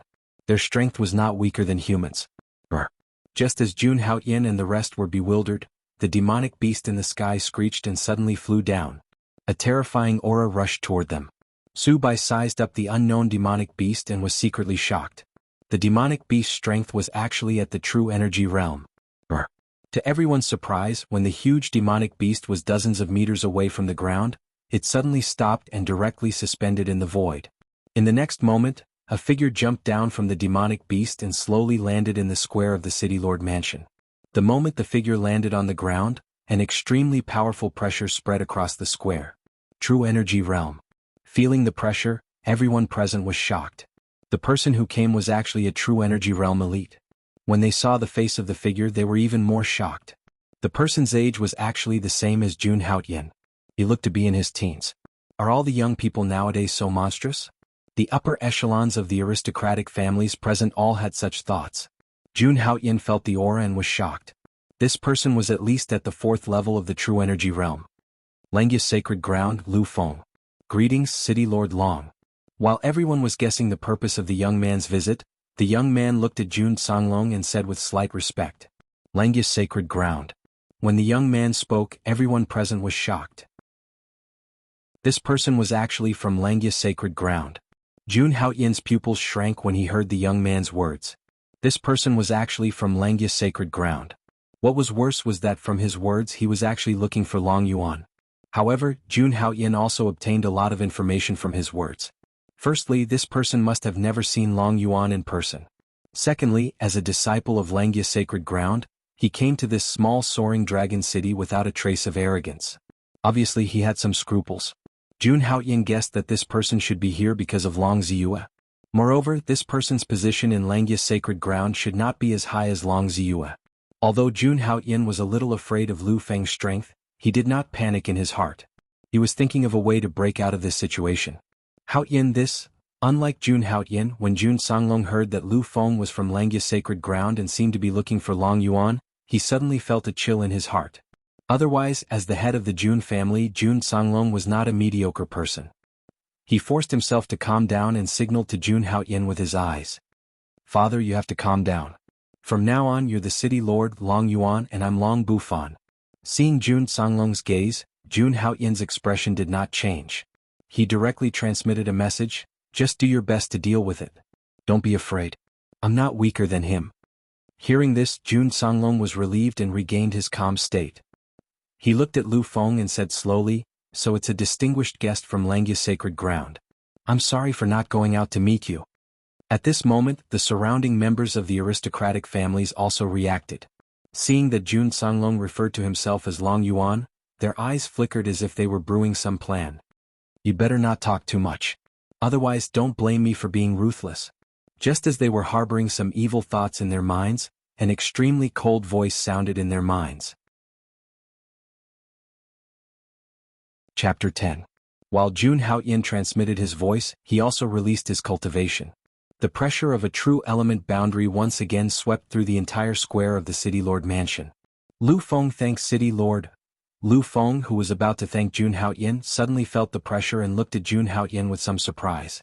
When he saw Jun Haoyin's similarly young face, his eyes became very surprised. "This is? I am Long Bufan, the young City Lord of Soaring Dragon City." Jun Haoyin said indifferently. His attitude was neither servile nor overbearing, and even showed some arrogance. At this moment he was playing the role of Long Bufan, who had Long Ziyue, a core disciple of Langya Holy Land, as elder sister, and Lu Feng's status was obviously inferior to Long Ziyue, so it was beneficial for him to show a bit of strength. Long Bufan? May I ask who is Long Ziyue's senior sister Long? Sure enough, when Lu Feng heard Jun Haoyan introduce himself, he immediately had a guess in his heart. She is my elder sister. Jun Haoyan nodded lightly. It turns out that you are the younger brother that senior sister Long often talks about. I often hear senior sister Long say that she has a talented younger brother. Today I see that you really live up to your reputation. Seeing Jun Haoyan nodding, Lu Feng's attitude towards Jun Haoyan instantly changed, and his tone even had a hint of flattery. You are already in the true element boundary at such a young age. Brother Long really lives up to the name of a genius. Seeing Lu Feng's attitude, Jun Haoyan was completely sure that Lu Feng's status in Langya Holy Land should not be very high, at least much lower than Long Ziyue. However, one does not hit a smiling person, and besides he did not offend him, so Jun Haoyan did not show an overbearing look. Moreover, he was an impostor. Ah, Brother Lu praises me too much. Compared to Brother Lu who was born in a holy land, this Long is still far from being comparable. Thus, Jun Haoyan had a smile on his face as he began a round of mutual flattery. Brother Long is too modest. With Brother Long's aptitude, it's only a matter of time before he enters the Holy Land. Thinking about how Jun Haoyan had already reached the true energy stage at such a young age, and how he even had the protection of his elder sister, Long Ziyue, Lu Feng's tone carried a trace of jealousy. Ah, thank you for your kind words, Brother Lu. Hearing this, Jun Haoyan put on an extremely happy expression and said straightforwardly, Brother Lu and I hit it off at first sight, so we should drink to our heart's content. I wonder if Brother Lu is willing to do me the honor? With Brother Long's great hospitality, this Lu will naturally risk his life to accompany you. After knowing Jun Haoyan's identity and witnessing Jun Haoyan's talent, Lu Feng was almost certain that Jun Haoyan would enter the Langya Holy Land in the future. Moreover, under the care of Long Ziyue, Jun Haoyan's achievements in the Langya Holy Land would definitely not be low in the future. At this moment, Lu Feng was thinking about how to befriend Jun Haoyan. Upon hearing Jun Haoyan's suggestion, Lu Feng agreed almost without hesitation. Haha, come, serve the best wine and delicacies. I want to drink to my heart's content with Brother Lu. Seeing that Lu Feng had agreed, Jun Haoyan was elated. Then he said apologetically to the aristocratic families, Everyone, I'm sorry. I've met a close friend today, so please forgive me for not having the time to entertain you. This banquet will continue on another day. Soaring Dragon Guards, see the guests out. After speaking, Jun Haoyan didn't give the others a chance to speak. He immediately ordered the Soaring Dragon Guards to chase the guests out. Brother Long, there's no need to do this. Seeing this, Lu Feng felt that Jun Haoyan was making too much of a fuss. He felt a little apologetic and spoke up. Sigh, Brother Lu, there's no need to say so much. With such good wine and delicacies in front of us, how can we let irrelevant people spoil our mood? Jun Haoyan interrupted Lu Feng directly and said in an unquestionable tone, If these people spoil Brother Lu's mood to drink, then I'll be guilty. Since that's the case, we'll do as Brother Long says. Seeing that Jun Haoyan was determined, Lu Feng had no choice but to comply. In his heart, he also hoped that he could spend some time alone with Jun Haoyan. It would be more beneficial for him to be on good terms with Jun Haoyan. Everyone this way, please. Jun Haoyan turned around and looked indifferently at the group of aristocratic family's disciples. The coercion from his body slowly spread, carrying a strong sense of warning. Feeling the intimidating coercion from Jun Haoyan's body, everyone's hearts tightened. Naturally, they had heard the conversation between Jun Haoyan and Lu Feng. They also understood why Jun Haoyan wanted them to leave. This was an opportunity. This thought appeared in the minds of all the aristocratic families. This was an opportunity to break free from Jun Haoyan's tyrannical rule. As long as they exposed Jun Haoyan's true identity to this disciple of the Holy Land, Jun Haoyan's life would definitely be in danger. Therefore, at this moment, in the face of Jun Haoyan's tyrannical expulsion, almost no one intended to leave. City Lord Jun, this old man requests to stay and pour wine for the two of you. Don't worry, this old man will definitely not say too much. Gu Feiyang even stood up directly and suggested to Jun Haoyan in a threatening tone. Hearing this, Jun Haoyan narrowed his eyes. A trace of coldness flashed in his eyes, but it soon turned into a trace of a smile. He said gently, Since that's the case, then I'll have to trouble Uncle Gu. Everyone please leave. I'll invite everyone to a banquet another day to apologize to everyone. After saying this, Jun Haoyin spoke again to the group of aristocratic families. You're in such a hurry to chase the Lord away. Did you do something shameful? As soon as Jun Haoyin finished speaking, Feng Yi slowly stood up with a trace of mockery on his face. Judging from Jun Haoyin's concession to Gu Feiyang just now, he was sure that Jun Haoyin was very wary of this disciple of the Holy Land in front of him. Therefore he couldn't help but stand up. Feng Yi, are you looking for death? Before Feng Yi could finish speaking, Jun Haoyin directly sent a message to him. His voice was extremely cold. Brother Long, do you need me to leave for a while? At this moment, Lu Feng naturally saw that the situation was not right. However, he really didn't want to get involved in Jun Haoyin's private affairs. Therefore he immediately suggested to Jun Haoyin. My lord, I have something to say. Hearing Lu Feng's words, Feng Yi immediately panicked and said directly to Lu Feng. Feng Yi, get out of the city lord's mansion right now, and I'll pretend that this never happened. Jun Haoyin looked coldly at Feng Yi and said in an icy tone. What? Are you afraid? If you don't want anyone to know, don't do it in the first place. Today I will report all your crimes to this lord. Feng Yi looked mockingly at Jun Haoyin, then slowly approached Lu Feng. My lord, I'm telling you, this person is simply, you're courting death. Jun Haoyin's eyes flashed coldly. In the next moment he directly activated the divine elephant overpowering force. Boom. In the next moment, a shockingly powerful palm print directly hit Feng Yi's abdomen. Feng Yi's body was directly sent flying like an arrow from a bow. My lord. After falling to the ground, Feng Yi directly spat out a mouthful of thick blood. His eyes looked at Lu Feng in disbelief. He didn't understand why Lu Feng would attack him. However, before he could finish speaking, he breathed his last and died.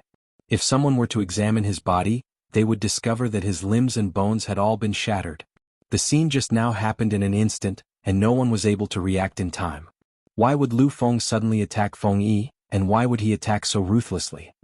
As a dog, you have to be loyal. Learn to listen to your master's words. After killing Feng Yi with a single palm strike, Lu Feng's expression didn't change at all. He still looked at Jun Haoyin with a smile. Such a disobedient dog should be killed. Brother Long, you won't blame me for overstepping my boundaries, right? Chapter 11. You're too kind. I'm more than happy that Brother Lu is helping me.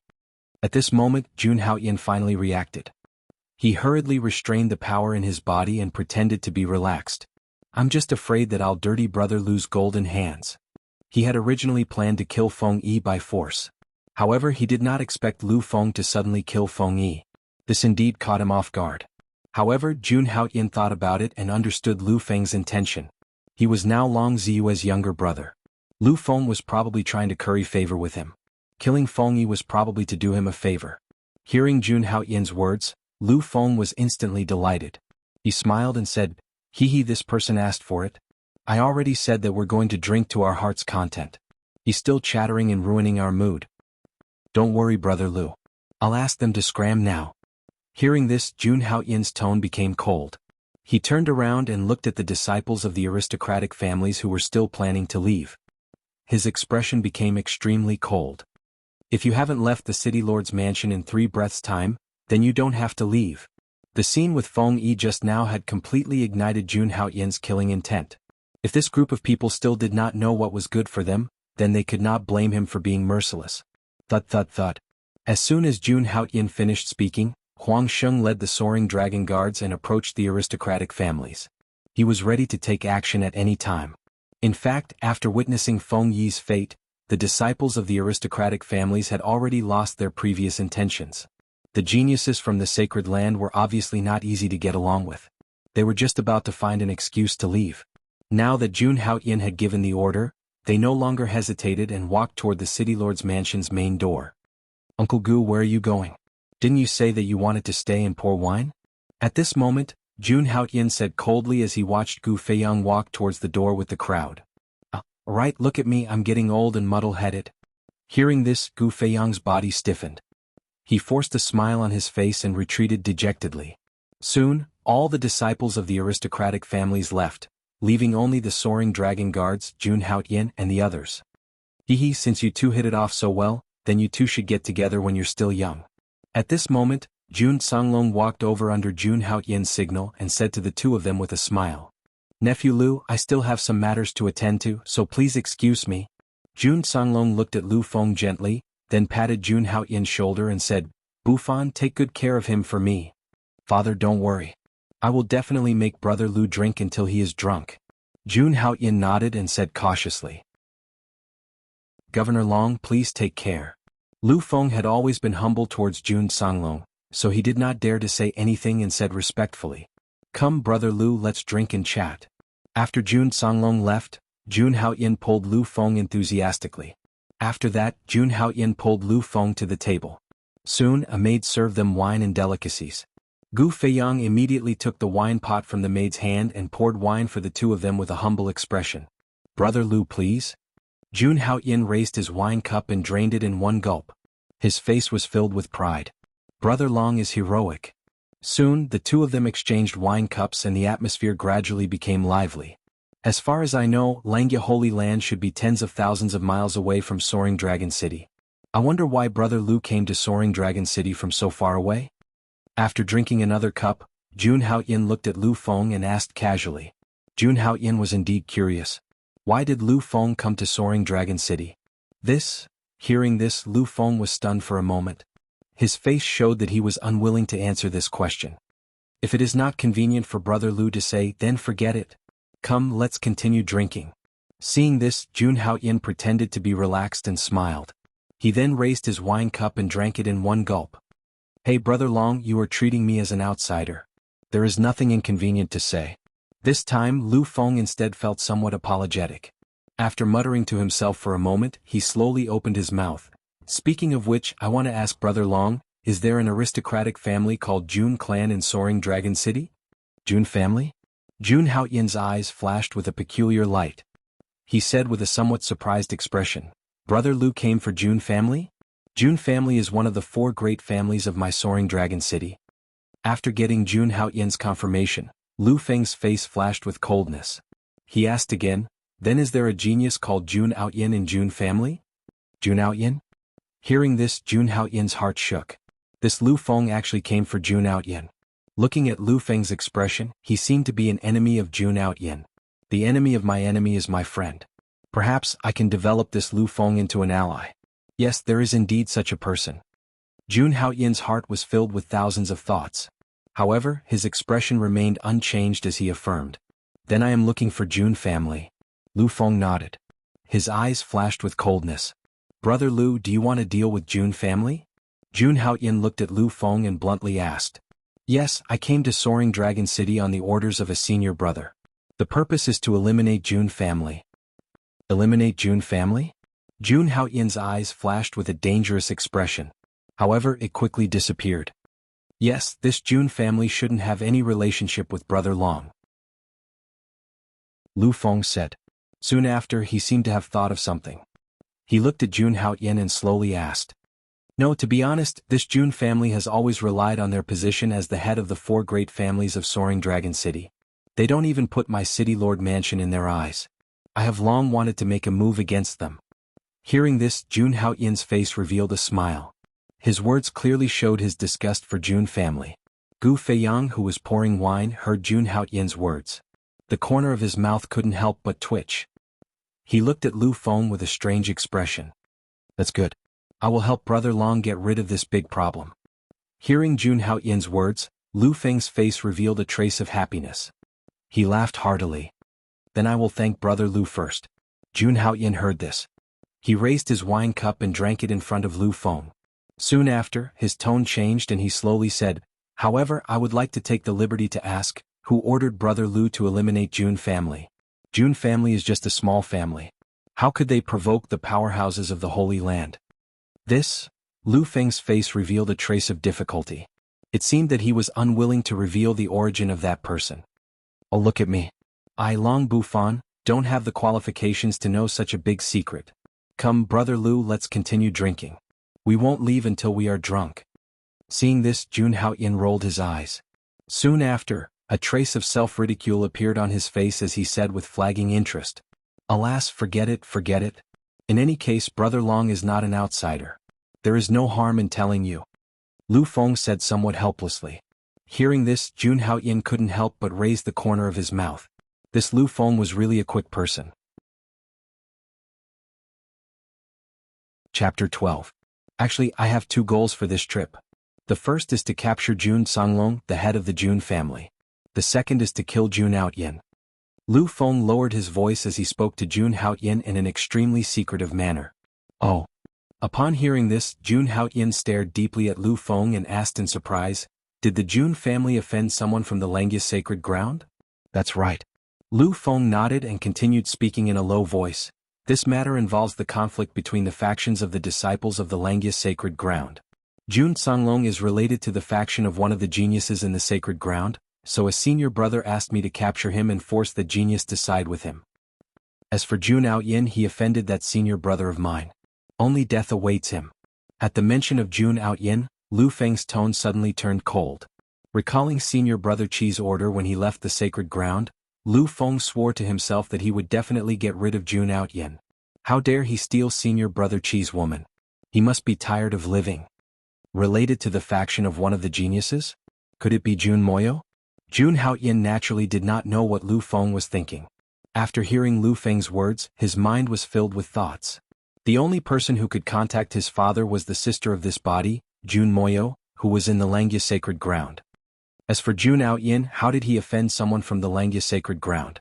Thinking that Lu Feng was here to look for Jun Haoyin, Jun Haoyin's expression suddenly became gloating. As long as Jun Haoyin was unlucky, he would be happy. Could it be a love rival?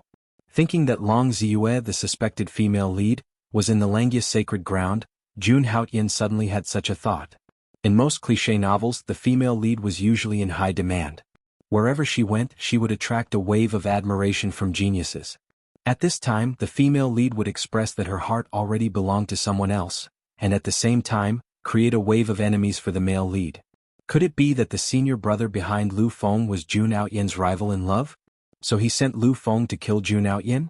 That's not right. Since Jun Haoyin had already entered Qingyun Holy Land, he wouldn't be able to find trouble in Soaring Dragon City. Could it be? Suddenly, Jun Haoyin had a flash of inspiration as he thought of a possibility. Based on his experience of reading thousands of fantasy novels, this lousy author probably wanted to add another melodramatic plot. As the saying goes, when one's parents offer sacrifices to the heavens, their powers are boundless. This was probably what this lousy author wanted to do. Why did he say that?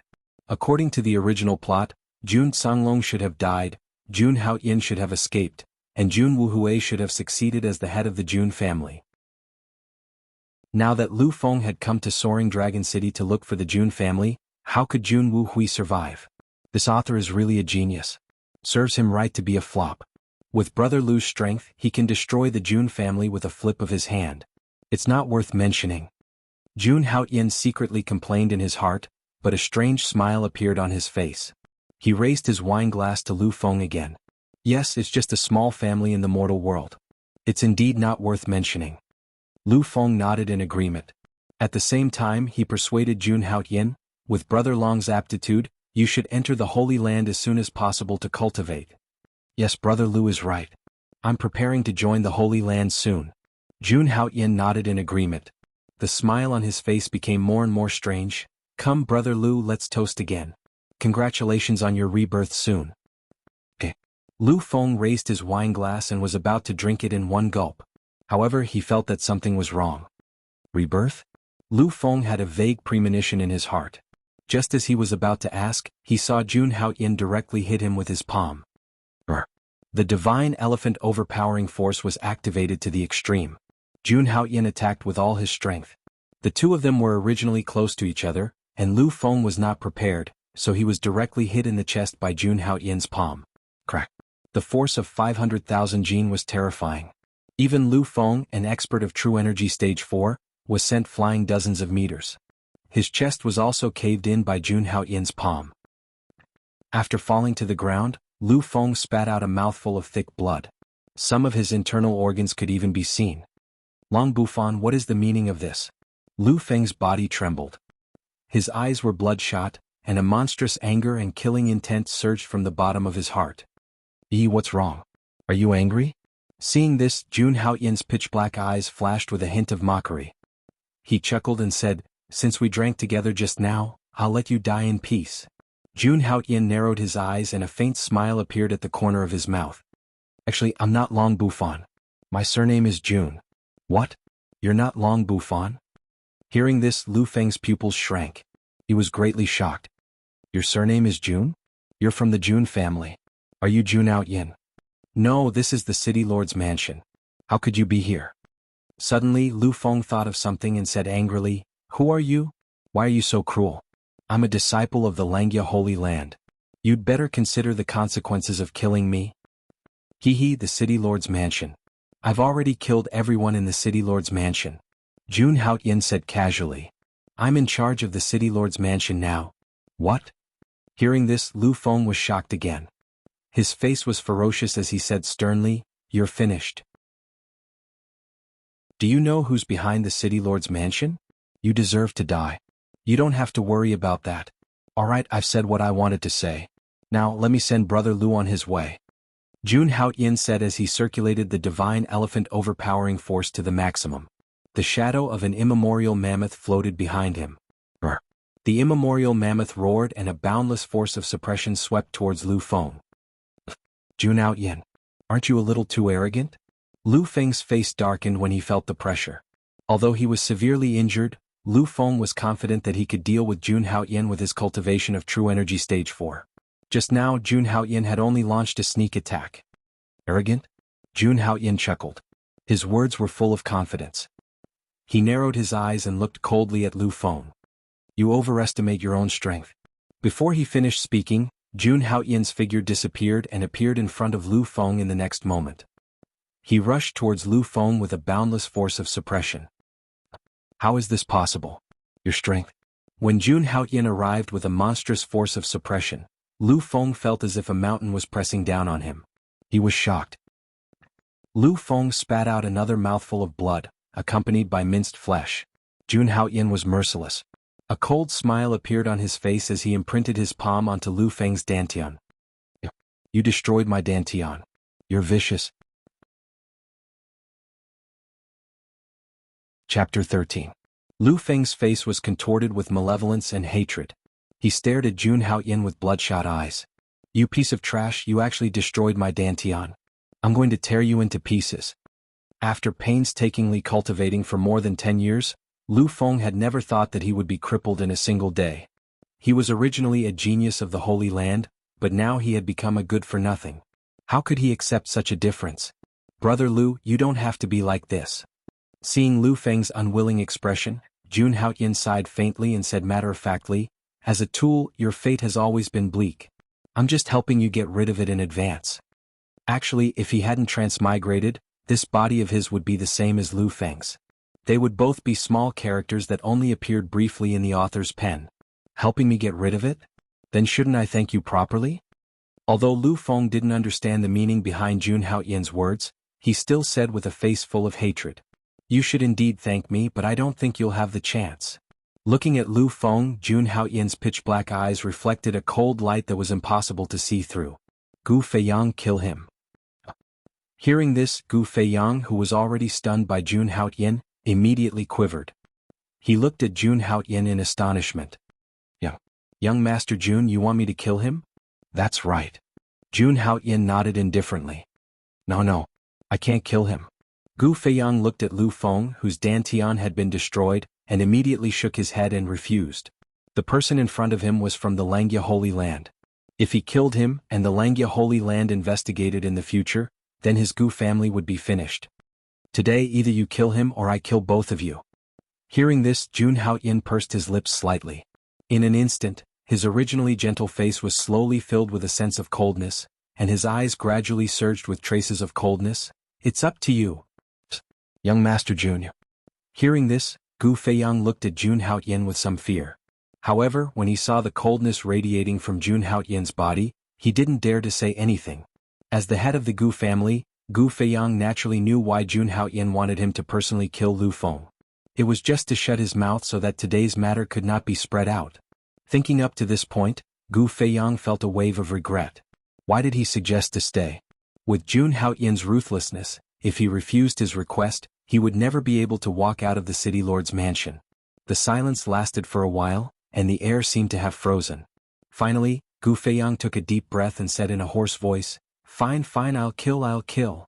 Gu Feiyang almost roared these words. Then, with bloodshot eyes, he pulled out the long sword at his waist and mercilessly stabbed towards Lu Feng. Puh! The long sword was incomparably sharp. Lu Feng's dantian had been destroyed, and he had lost all his strength. The long sword directly pierced through him. Ugh! Dazzling blood slowly flowed out from the corner of Lu Feng's mouth. Lu Feng's eyes were filled with hatred.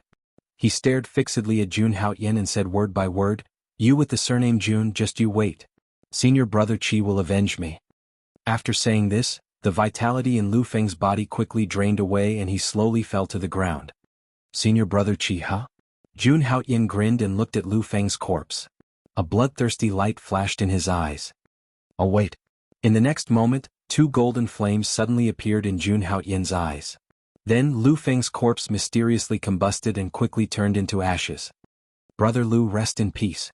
Jun Haoyan picked up a pot of wine and slowly poured it as he muttered to himself. "Young Master Jun, can I leave now?" Seeing this strange scene, the corner of Gu Feiyang's eyes twitched again. He then asked carefully, "Yes, you can leave." Jun Haoyan casually threw away the wine pot in his hand and said indifferently. Hearing this, Gu Feiyang was overjoyed. He could finally regain his freedom. If he continued to stay with Jun Haoyan, he felt that he would be driven crazy. Tap tap tap. Just as Gu Feiyang was about to leave, a series of hurried footsteps came from the door. Then Huang Sheng, who was dressed in martial attire and covered in blood, walked in with a majestic gait. "Young Governor, all 130 members of the Feng family have been annihilated." Huang Sheng entered the governor's mansion and knelt down on one knee as soon as he saw Jun Haoyan. Then he said something that shocked Gu Feiyang. The Feng family was annihilated. Gu Feiyang felt his heartbeat accelerate. Could it be because of what happened with Feng Yi? With Jun Haoyan's ruthlessness, Feng Yi provoked him in public. How could he have a good ending? Just because of Feng Yi, Jun Haoyan actually sent people to annihilate the entire Feng family. This was simply too ruthless. Gu Feiyang felt his body turn cold. He secretly glanced at Jun Haoyan. Seeing that Jun Haoyan was not looking at him, he quickened his steps and prepared to sneak out. Very good. You've done well. Work a little harder and annihilate the Gu family while you're at it." However, when he reached the door, Jun Haoyan's calm words made him freeze on the spot, not daring to take another step. "No, young Master Jun. I was wrong, young Master Jun." The next moment, Gu Feiyang crawled and rolled to his knees in front of Jun Haoyan at lightning speed. He begged, "I beg of you, please have mercy." Bang bang bang.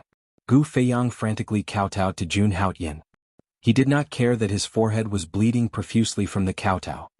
"Gu Feiyang, if you don't want the Gu clan to follow in the footsteps of the Feng clan, then there's only one way." Jun Haoyan's eyes narrowed slightly as a trace of a smile slowly appeared in his pitch-black eyes. "What way? Young Master Jun, please tell me. I'll definitely do it." Hearing this, Gu Feiyang said without hesitation as if he was grasping at straws. "After you go back, immediately announce that the Gu family is a subsidiary family of the Jun family and swear that they will forever serve the Jun family." Jun Haoyan's handsome face held a hint of a smile as he looked at Gu Feiyang calmly. No one could tell whether he was happy or angry. "Other than that, you must take up the position of an elder in the Jun family." Jun Haoyan's voice was extremely loud and resonant. It was deafening, and there was a sharpness to it that pierced straight into Gu Feiyang's heart. Jun Haoyan's words immediately put Gu Feiyang in a difficult position. If he did that, the Gu family would forever be under someone else's control and lose their freedom. "Commander Huang, go ahead." Seeing Gu Feiyang hesitate, Jun Haoyan sneered and said coldly, Don't. I agree, young Master Jun. I agree to your request." Hearing this, Gu Feiyang panicked and immediately agreed without hesitation. Chapter 14. Very good. Uncle Gu, you won't regret today's decision. Seeing that Gu Feiyang had agreed, Jun Haoyan revealed a rare smile. "After the Gu family submits to the Jun family, I want to gather the talented disciples of the Gu family and the Jun family and nurture them to provide the Jun family with an endless supply of strength. What do you think, Elder Gu?" After that, Jun Haoyan looked at Gu Feiyang with a burning gaze. From his words, he had already treated Gu Feiyang as an elder of the Jun family. "I'll follow your arrangements, young master." Hearing that, Gu Feiyang smiled bitterly and said helplessly, Jun Haoyin's move was like taking the firewood from under the cauldron. As long as all the geniuses of the Gu family were absorbed into the Jun family, the Gu family would not be able to produce any strong cultivators and would never be able to rise again. They would be subservient to the Jun family for generations. Commander Huang, go to the He family again and repeat what I just said to him. If anyone disobeys, kill them without mercy. Seeing this, Jun Haoyin nodded his head in satisfaction. He then instructed Huang Sheng. Yes, young master. Huang Sheng replied and left the city lord's mansion. You go too. Jun Haoyin said to Gu Feiyang, if the He family dares to resist, you will lead the Gu family to help Commander Huang. Yes, young master. Gu Feiyang replied and left slowly. Ding. The check-in time has been refreshed. Would the host like to check in? As soon as Huang Sheng and Gu Feiyang left, Jun Haoyin heard a system notification in his head. Check in. Jun Haoyin was delighted and replied immediately. Congratulations to the host for check-in successfully. You have received the Emperor Yen Pill Scripture. The Emperor Yen Pill Scripture. Hearing that, Jun Haoyin's eyes flashed with excitement. It was the Pill Scripture. And it was the Pill Scripture left behind by the Emperor Yen. Ding. Would the host like to accept the Emperor Yen Pill Scripture? At that moment, the system reminded him again. Accept. Jun Haoyin said without hesitation. As soon as Jun Haoyin finished speaking, an abstruse and mysterious memory rushed into Jun Haoyin's mind. It was the content of the Emperor Yen Pill Scripture. Jun Haoyin felt a little dizzy as countless pieces of information flowed into his mind. The path of medicine concocting lies in an ancient vicissitude voice resounded in his mind. Jun Haoyin's thin body trembled slightly. Countless torrents of information cut open Jun Haoyin's head like a sharp blade and poured into the depths of his mind. After an unknown period of time, Jun Haoyin's body felt weak and his legs started to tremble. Only then did the dizziness slowly dissipate. With his eyes closed, Jun Haoyin focused his mind and immersed himself in the torrent of information. The light in the room swayed slowly, reflecting on Jun Haoyin's pale and handsome face. Jun Haoyin slowly opened his eyes. Some cold sweat fell from his eyelashes and Jun Haoyin's mouth was filled with joy. Recalling the additional memories in his mind, Jun Haoyin's chest rose and fell rapidly. His breathing became heavier and heavier. Obviously, he was very excited at the moment. The Emperor Yen Pill Scripture recorded the Emperor Yan's understanding of the path of medicine concocting and his life experiences. It even recorded the fire control technique that he was most proud of. Among them was the Emperor Yan's best move, Buddha's fiery lotus. What an abstruse and mysterious skill. Recalling the fire control technique in his mind, Jun Haoyin was eager to try it out. He already had the Gold Emperor incinerating heaven's flame, a powerful heavenly flame, but he did not have the exquisite fire control technique. The Emperor Yan's fire control technique came at the right time. Flame wings. With a thought, Jun Haoyin activated the Gold Emperor incinerating heaven's flame in his body. Poof. In the next moment, golden flames were released from Jun Haoyin's back and turned into a pair of flaming wings. Looking excitedly at the wings formed by the Gold Emperor incinerating heaven's flame, Jun Haoyin controlled them and flapped them slightly. A strong buoyancy appeared below him and Jun Haoyin slowly floated up. Although I already have the ability to fly at a low altitude, these flame wings can increase my flying speed by 3 times. Recalling the description of the flame wings in the Emperor Yen Pill Scripture, Jun Haoyin was delighted. It's a pity that I only have one heavenly flame and can't use the Buddha's fiery lotus. Thinking of the Buddha's fiery lotus, Jun Haoyin activated the Gold Emperor incinerating heaven's flame and turned it into a flaming lotus in his palm. Jun Haoyin was a little disappointed. He couldn't use the Buddha's fiery lotus yet. The Buddha's fiery lotus required at least 2 heavenly flames to be used. The more heavenly flames there were, the more powerful it would be. There should be flames similar to the heavenly flames in this world. I have to get some if I have the chance. Thinking of the power of the Buddha's fiery lotus, Jun Haoyin made up his mind. Knock knock knock. Jun Haoyin was still immersed in his excitement when a knock on the door woke him up. Haoyin, I have something to ask of you. Jun Songlong's voice slowly rang out. Father, what's the matter? Hearing that, Jun Haoyin quickly went to open the door. Amoyu sent a message. She wants you to go to the Langya sacred ground. Jun Songlong looked at Jun Haoyin with excitement in his voice. Jun Moyo. Hearing that, Jun Haoyin was stunned. Then he came to his senses and slowly recalled the memories of Jun Moyo. More than 10 years ago, when Jun Haoyin was only a few years old, June Moyo was taken away by the experts of the Langya sacred ground. Although she still kept in touch with June Songlong, it wasn't very frequent. After so many years, June Haoyin's impression of this sister was very vague. She wants me to go to the Langya sacred ground? What? June Haoyin looked at June Songlong and was a little puzzled. Of course, she wants you to join the Langya sacred ground. June Songlong's voice was filled with excitement. Then he took out a quaint token from his arms. This is the true disciple token. It is the identity token of a true disciple of the Langya sacred ground. With this token you can join the Langya sacred ground directly. This token was purple in color. Abstruse and mysterious patterns were engraved on it. There were also 2 dazzling golden words Langya engraved on it. On the front of this token, there were 2 big words True Disciple engraved on it. Haoyin, do you know what this token represents? Holding the token tightly in his hand, June Songlong's eyes were burning with passion. A true disciple of the Langya sacred ground. She is someone that even His Majesty has to kneel before. A true disciple? Wasn't she a core disciple some time ago? Hearing that, June Haoyin was shocked. How monstrous is her talent to be able to advance so quickly? Haoyin, you will set off for the Langya sacred ground in 2 days.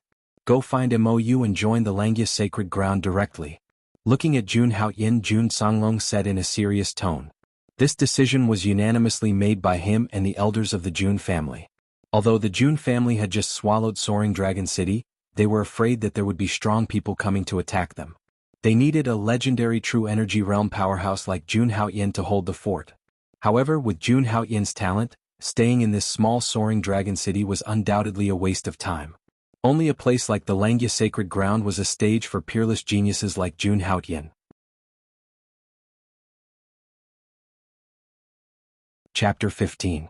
Join Langya sacred ground? In fact, even without June Moyo's message, June Haoyin had planned to leave Soaring Dragon City for the sacred ground.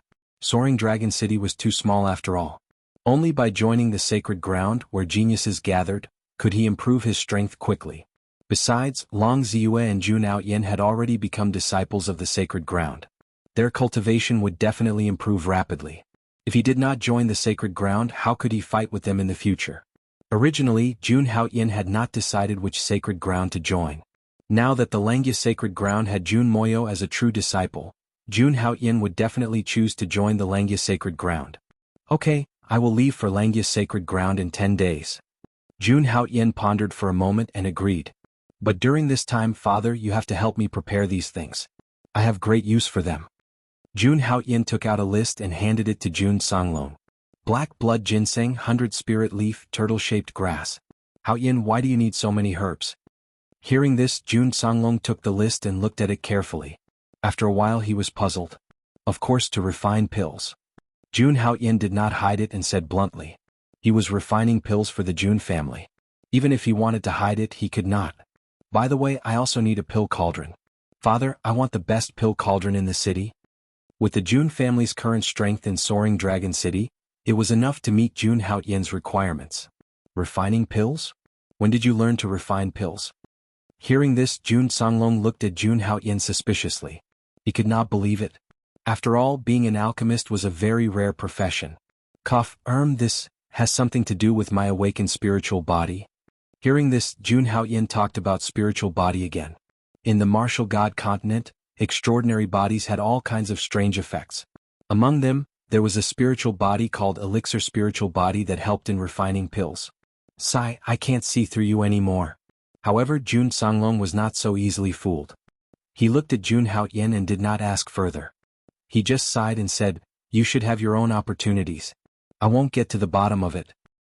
Father, June Haoyin looked at June Songlong and his lips moved as if he wanted to say something.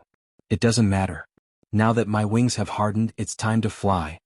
June Songlong smiled and patted June Haoyin's shoulder. He said proudly, the Qilin of the June family is no weaker than anyone else. With that, June Songlong left with June Haoyin's list in his hand.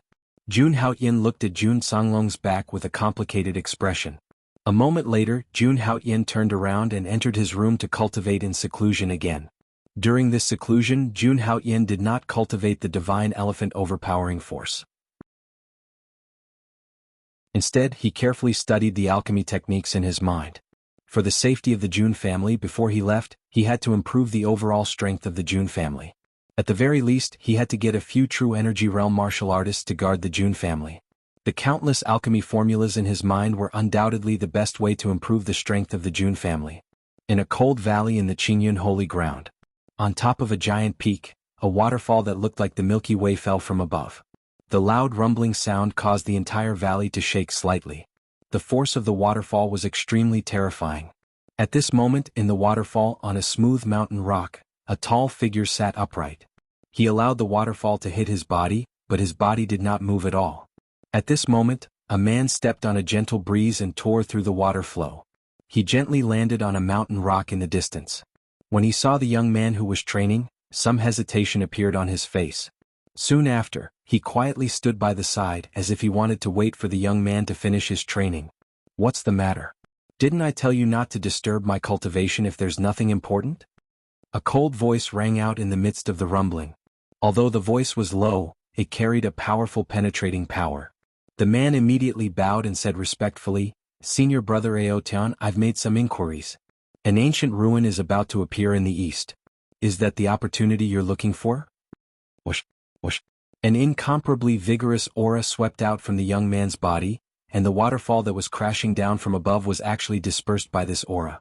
The young man's tightly shut eyes suddenly opened, and they were as cold as a knife. His tone became incomparably fierce.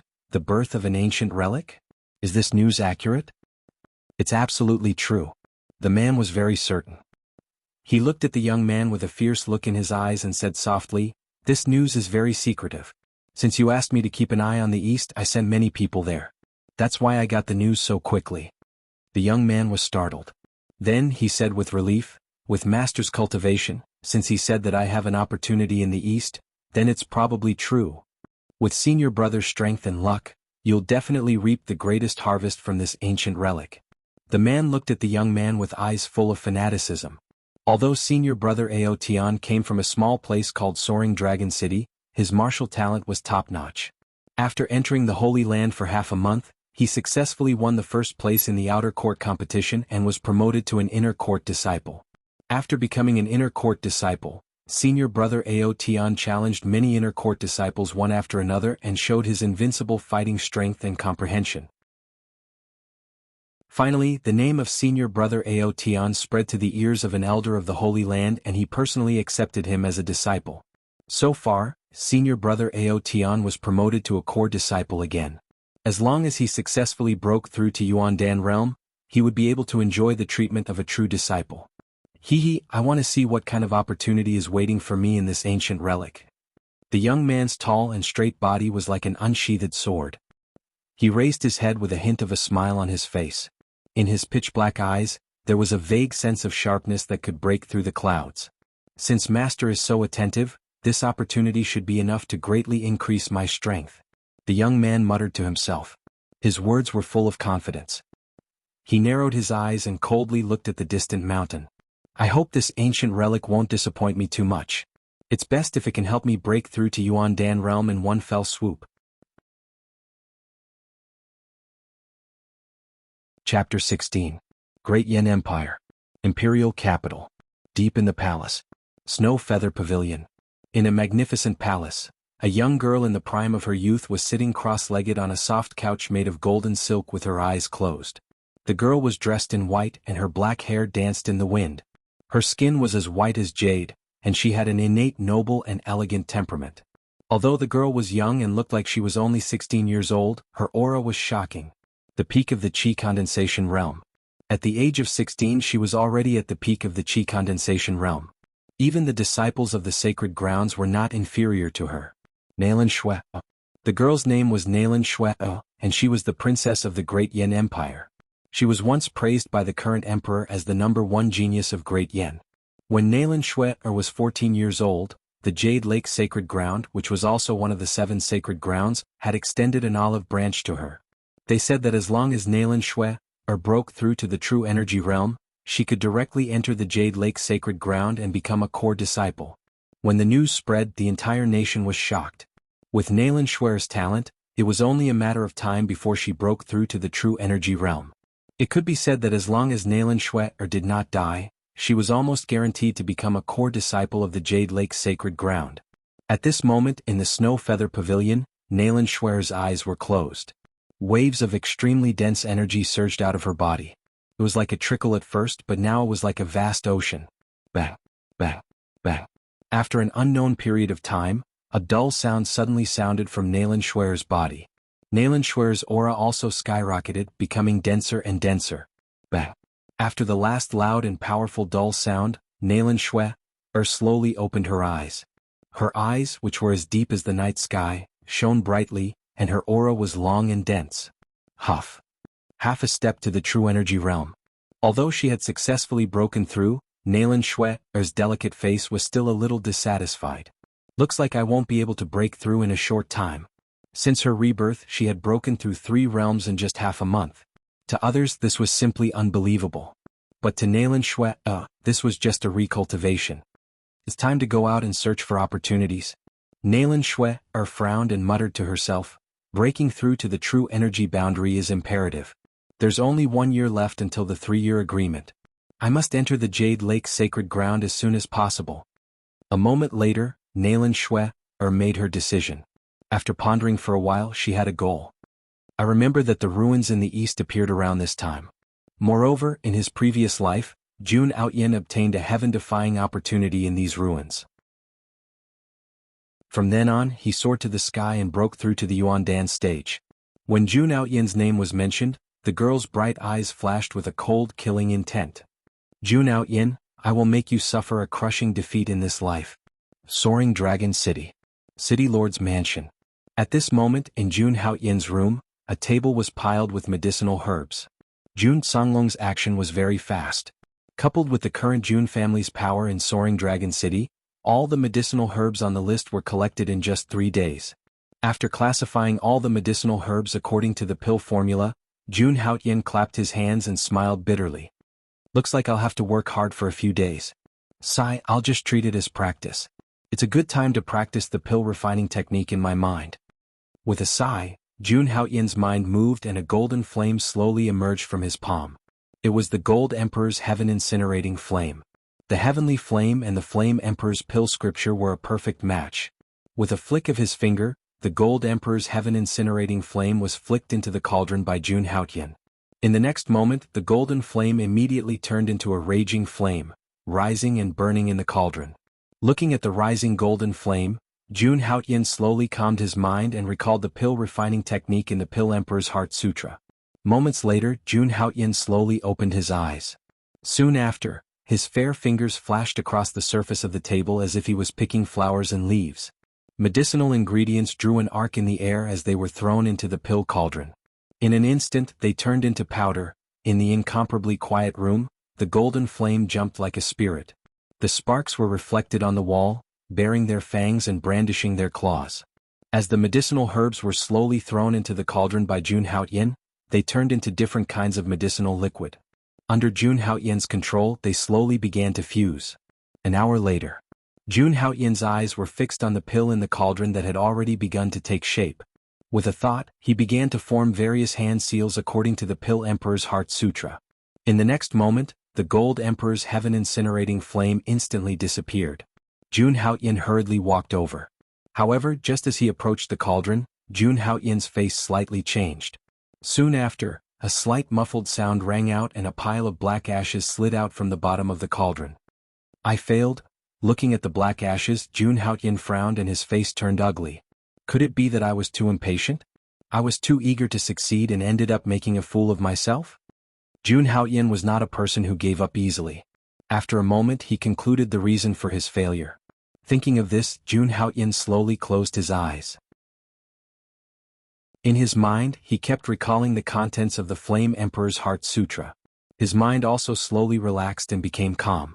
After an unknown period of time, Jun Outyin opened his eyes and flicked out another wisp of Gold Emperor's Heaven Incinerating Flame in the direction of the cauldron. His heart was empty and his pitch-black eyes flickered with golden flames. Jun Outyin's fair and slender fingers moved quickly. The medicinal herbs on the table were once again thrown into the cauldron. Time passed quickly. After half an hour, Jun Outyin's eyes flashed with a trace of light. His hands once again formed exquisite hand seals. In the next moment, the Gold Emperor's heaven-incinerating flame in the cauldron was quickly extinguished. Jun Haoyan walked into the cauldron and took a look. Inside the cauldron there was a light green round elixir.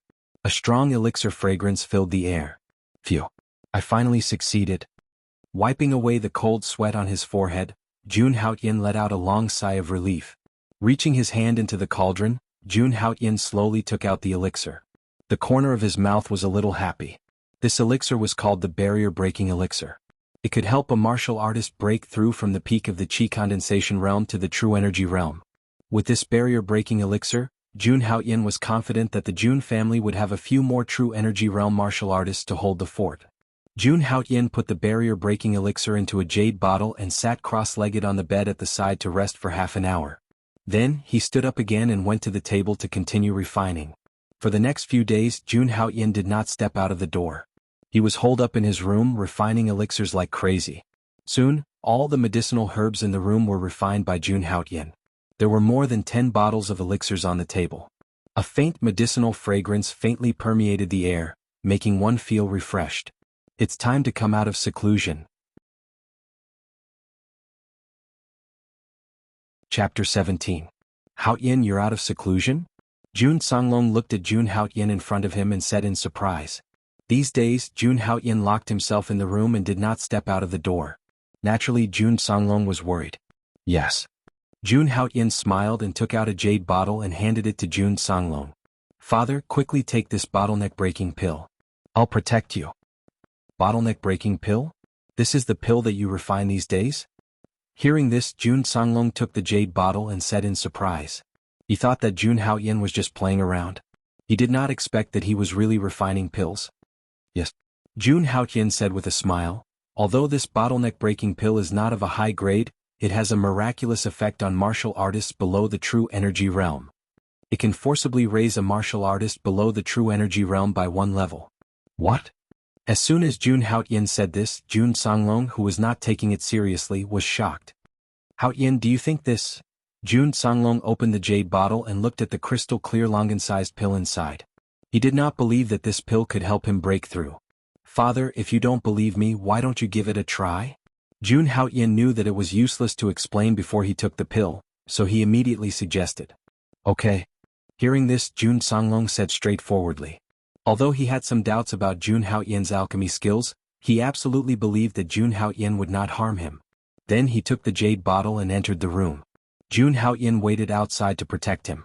About half a day later, a strong aura suddenly emerged from the room. Haha, I finally broke through to the true energy realm. Jun Songlong's excited and presumptuous laughter came from the room. The next day. Soaring Dragon City. The governor's mansion. The meeting hall. At this moment, the meeting hall was full of senior members of the Jun family. Early in the morning, Jun Haoyan issued a notice to gather all the higher-ups of the Jun family. Elders, I have gathered everyone here today because I have 2 things to say. Jun Haoyan and Jun Haoyan sat at the head of the table. Jun Haoyan looked at everyone in the hall and suddenly stood up. Seeing that Jun Haoyan had stood up to speak, everyone's attention turned to him. It had to be said that Jun Haoyan's influence in the Jun family was unparalleled. Even the head of the Jun family, Jun Songlong, could not compare. The first thing is that after today, I will be heading to the Langya Holy Land. Jun Haoyan looked at the backbone of the Jun family and said in a serious tone, from now on, the future of the Jun family will depend on you. Don't worry, young master. This old man will protect the Jun family even if it costs my life. Don't worry, young master. We will do our best to protect the Jun family. As soon as Jun Haoyan said that, the higher-ups of the Jun family scrambled to guarantee him. However, at a place where no one was paying attention, Gu Feiyang and He Changyuan had a strange look on their faces. Now that they had submitted to the Jun family, they were the elders of the Jun family.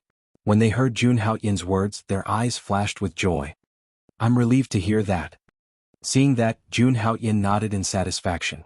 Then he looked at Jun Songlong and said mischievously, as for the second thing before that, let's congratulate our head of the family for breaking through to the true energy realm. What? The head of the family has broken through. When did the head of the family break through to the true energy realm? As soon as Jun Haoyan said that, everyone was shocked. Everyone looked at Jun Songlong in disbelief. Haoyan is right. I have indeed broken through to the true energy realm. Seeing that everyone was looking at him, Jun Songlong's face showed a trace of excitement. Then he slowly stood up and a strong pressure came from his body. Boom. It's really the true energy realm. The city lord has really broken through to the true energy realm. Our Jun family has another true energy realm cultivator. Now our Jun family has nothing to worry about. Feeling that aura, the elders of the Jun family who were at the 9th tier of the Qi condensation realm were shocked and then overjoyed. After Jun Haoyin left, the Jun family lacked an expert to hold the fort. Now that Jun Songlong had broken through to the true energy realm, the Jun family's desperate situation was solved. As for Gu Feiyang and He Changyuan who were in the corner, their faces turned ugly. They did not expect that after Jun Haoyin left, another true energy realm cultivator would appear in the Jun family. Do you all want to know how my father broke through to the true energy realm? As soon as Jun Haoyin spoke, the noise in the hall immediately quieted down. Everyone looked at Jun Haoyin curiously. Could it be that Jun Songlong had some secret to breaking through to the true energy realm? This is a barrier-breaking pill. It can help a martial artist at the peak of the Qi condensation realm to break through to the true energy realm. Jun Haoyin did not keep them in suspense. He took out the barrier-breaking pill and explained. From now on, as long as a member of the Jun family reaches the 9th tier of the Qi condensation realm, you can come to the family head to receive a barrier-breaking pill. In addition, those who have contributed to the Jun family will be rewarded with a barrier-breaking pill in advance. Jun Haoyin smiled and spoke with a hint of temptation. He explained all the effects of the barrier-breaking pill in one go.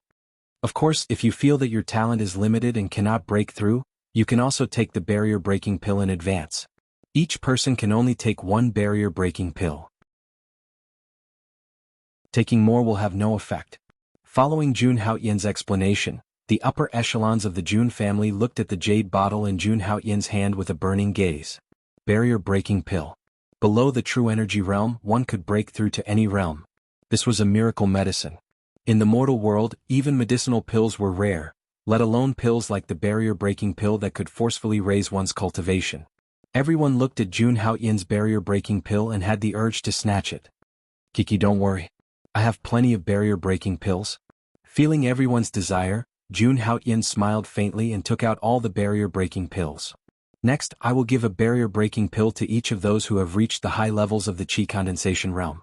Jun Haoyin smiled and said to the 3 elders of the Jun family, Head elder, second elder, third elder, you guys go first. The 3 elders of the Jun family were the 3 most senior elders of the Jun family. They had worked hard and contributed greatly.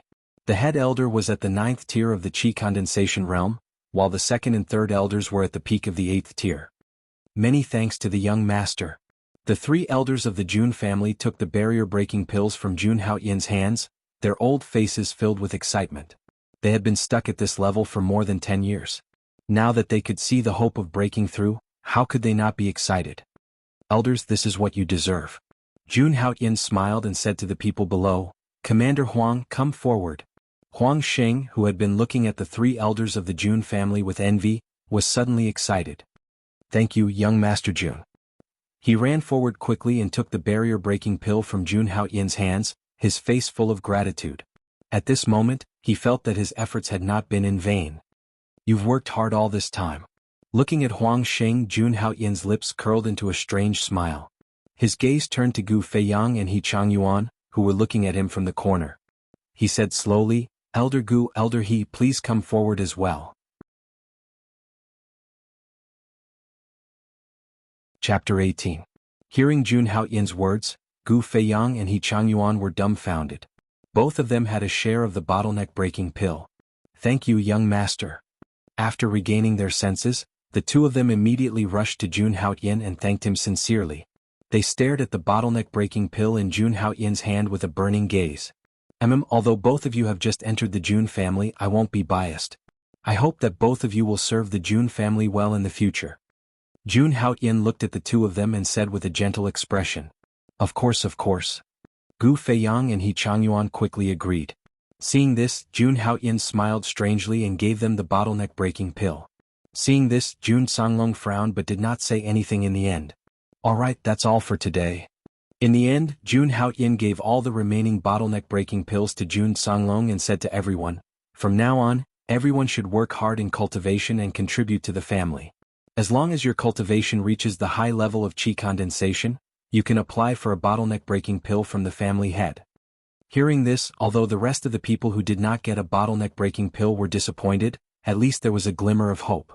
Jun Haoyin, why did you give Gu Feiyang and He Changyuan the bottleneck-breaking pill just now?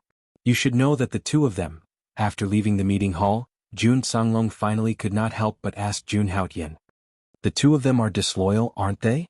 Jun Haoyin smiled meaningfully and explained to Jun Songlong, Father, do you think I will really trust the two of them? Then you are.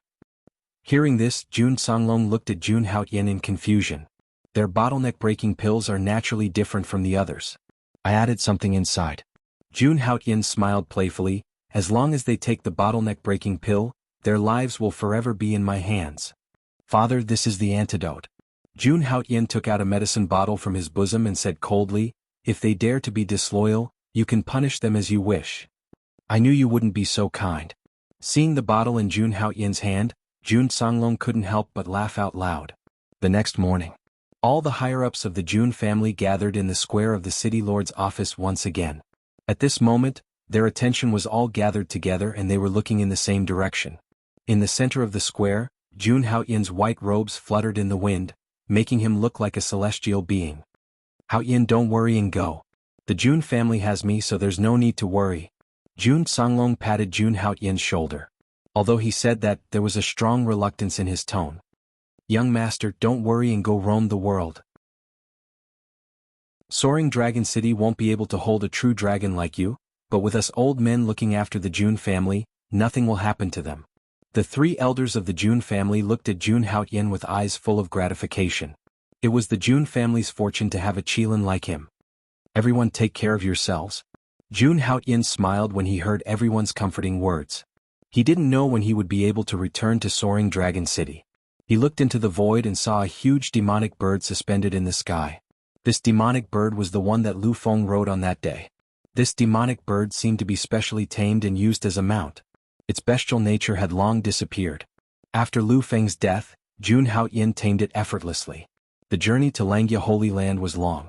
With this demonic bird as a mount, the journey time would be greatly shortened. I'm going. In the next moment, Jun Haoyin's figure directly soared into the sky and swept toward the demonic bird in the sky.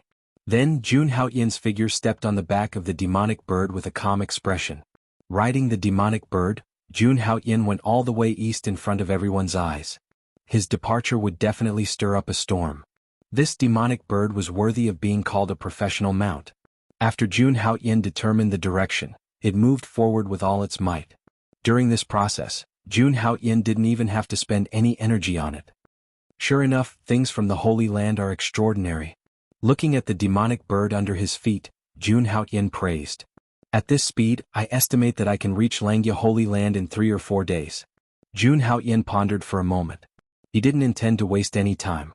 He immediately sat down cross-legged and began to cultivate. After a cultivator entered the true energy realm, it didn't matter if they didn't eat or drink for 10 to 15 days. Jun Haoyin also had a spiritual body.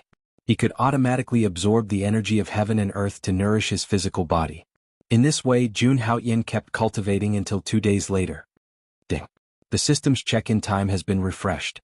Host, do you wish to check in? At this moment, the system's prompt sounded. Hearing the system's prompt, Jun Haoyin was shocked and immediately woke up from his cultivation. Check-in. Then Jun Haoyin said without hesitation. Ding. Congratulations to host for checking in successfully. Received the Duqian Demon God Technique. Duqian Demon God Technique. Ding. Host, do you wish to accept the inheritance? Accept. The moment Jun Haoyin finished speaking, strange blood-colored runes suddenly appeared in his mind. Although Jun Haoyin couldn't see the appearance of the blood-colored runes, he could understand the profound meaning of the abstruse and mysterious runes. As the blood-colored runes continued to appear, runes flashed on Jun Haoyin's body. Every blood-colored rune seemed to have its own thoughts. They jumped around Jun Haoyin's body flexibly. Jun Haoyin's body was like a demonic cloud. Comprehending the blood-colored runes seemed to consume a lot of soul power. In less than a moment, Jun Haoyin was sweating profusely and his face was pale. Jun Haoyin forcefully endured the pain as he sat on the demonic bird with great difficulty. Both of his eyes were gently shut as he gradually digested the blood-colored symbol that had appeared out of nowhere in his mind. Approximately 10 minutes later, Jun Haoyan finally slowly opened his eyes, while a satisfied expression appeared on his handsome face. The next moment, Jun Haoyan closed his eyes again and blood-colored runes appeared behind him. As the blood-colored runes continued to appear, Jun Haoyan gradually turned into a sea of blood behind him. Above the sea of blood, 12 terrifying phantoms slowly appeared. These 12 blood-colored phantoms exuded different auras. Each of them was like a demon god that had descended. These were the 12 demon god phantoms.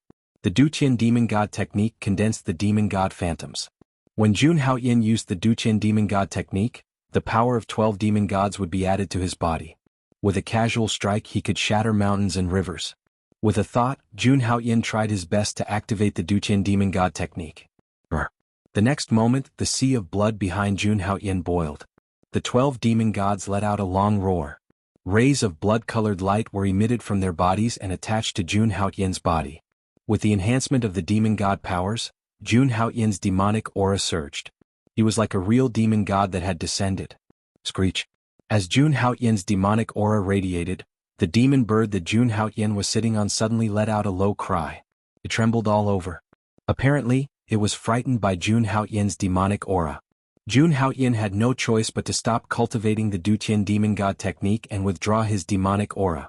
After pacifying the demon bird, he continued to head east.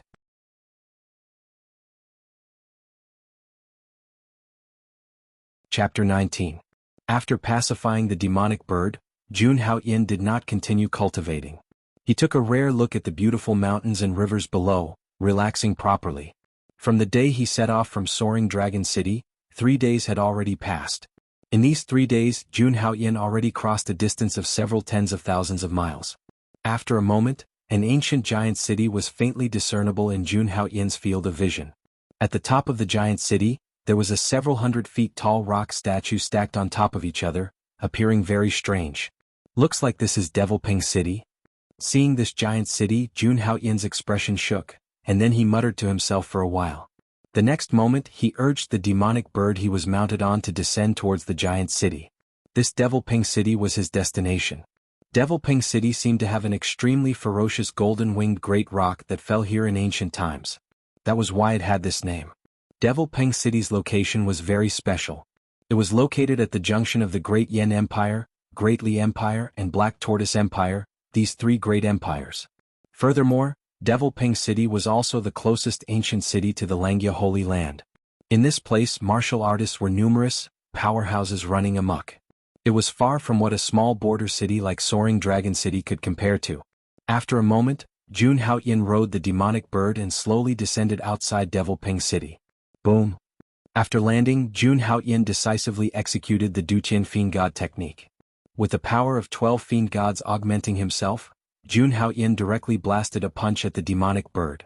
Facing the monstrous fiendish might on Jun Haoyan's body, the demonic bird was frightened until it trembled and did not dare to move at all. Following that, it was directly punched by Jun Haoyan on the body. Screech. The demonic bird emitted an extremely mournful cry from its mouth. Following that, it was directly killed by Jun Haoyan with one punch. Reincarnate into a good body in your next life. Jun Haoyan's expression was complicated as he sighed faintly, then flicked his finger. A wisp of gold emperor incinerating heaven flames slowly landed on the demonic bird's corpse. After several breaths, the demonic bird's corpse turned to ashes. East of Devil Ping City was a stretch of Devil Sea. There were countless fiends wreaking havoc in the sea.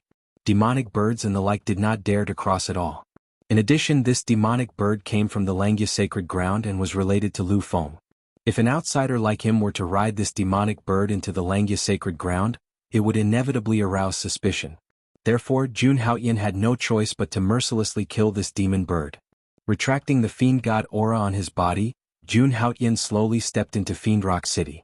"Sir, please have a private room upstairs." Devil Ping City's largest restaurant, Golden Jade Pavilion. Jun Haoyan, dressed in white, was calmly following a waiter to a private room on the 2nd floor. Before he left the Jun family, Jun Songlong gave him thousands of vitality stones for his expenses. Primal stones contained a large amount of pure primal chi that could be directly absorbed and used by cultivators. It was the common currency of the martial god continent. This kind of primordial stone was extremely expensive. Even a wealthy family like the Jun family only had a total annual income of over 1,000 primordial stones. These few hundred primordial stones were considered a huge sum of money for the descendants of aristocratic families. "Sir, please have some tea." The waiter brought a pot of green tea to Jun Haotian's table and enthusiastically poured a cup for Jun Haotian. Jun Haotian picked up the teacup and gently took a sip with a calm expression. At this moment, a cold woman dressed in white like Jun Haotian slowly stepped onto the second floor. Her skin was as fair as jade, and her black hair fluttered in the wind.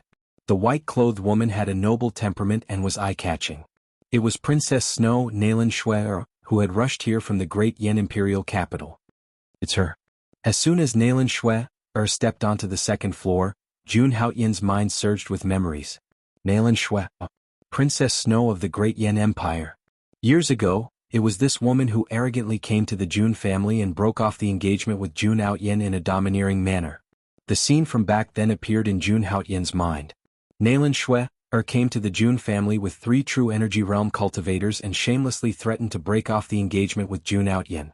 Jun Haotian tore the marriage contract to shreds on the spot and broke off the engagement. Then he roared to the sky, 30 years in the east, 30 years in the west, 30 years in the east, 30 years in the west, don't bully the young for being poor. In the end he proudly made a 3-year promise with Nailan Shui. This extremely familiar scene was still fresh in Jun Haotian's mind. When he saw this scene in the novel he almost vomited. As if sensing Jun Haotian's gaze, Nailan Shui looked at Jun Haotian with her beautiful eyes. Looking at Jun Haotian, Nailan Shui frowned slightly. She seemed to have seen this person somewhere before. Could it be that I've seen this person in my previous life? After staring at Jun Haotian for a while, Nailan Shui really couldn't remember and slowly looked away. Back then, when the Jun family broke off the engagement, the entire Jun family was a small fry in Nailan Shui's eyes.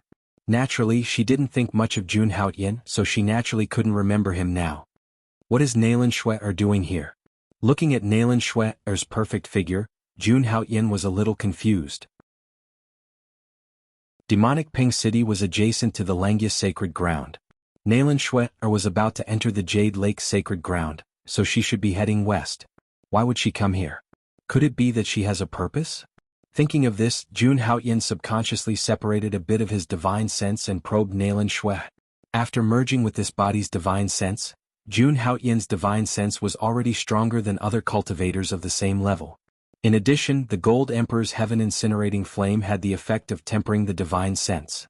Jun Haotian believed that with the current strength of his divine sense, even a mid-stage true energy realm cultivator wouldn't be able to detect it. But to Jun Haotian's surprise, as soon as his trace of spiritual energy got close to Nailan Shui, she immediately discovered it. Nailan Shui snorted coldly, and instantly extinguished that wisp of spiritual energy. Then she looked around coldly, trying to find the source of that trace of spiritual energy. Seeing this, Jun Haotian immediately looked at the fragrant tea in his hand and pretended to be deep in thought. That's strange. That person's strength is at least at the advanced true energy realm.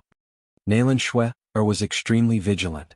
If she hadn't been reborn and her divine sense was much stronger than ordinary people, she wouldn't have been able to detect that divine sense's probing. I hope that person was just casually probing. Otherwise, Nailan Shui frowned and felt a little uneasy. This Nailan Shui is not simple.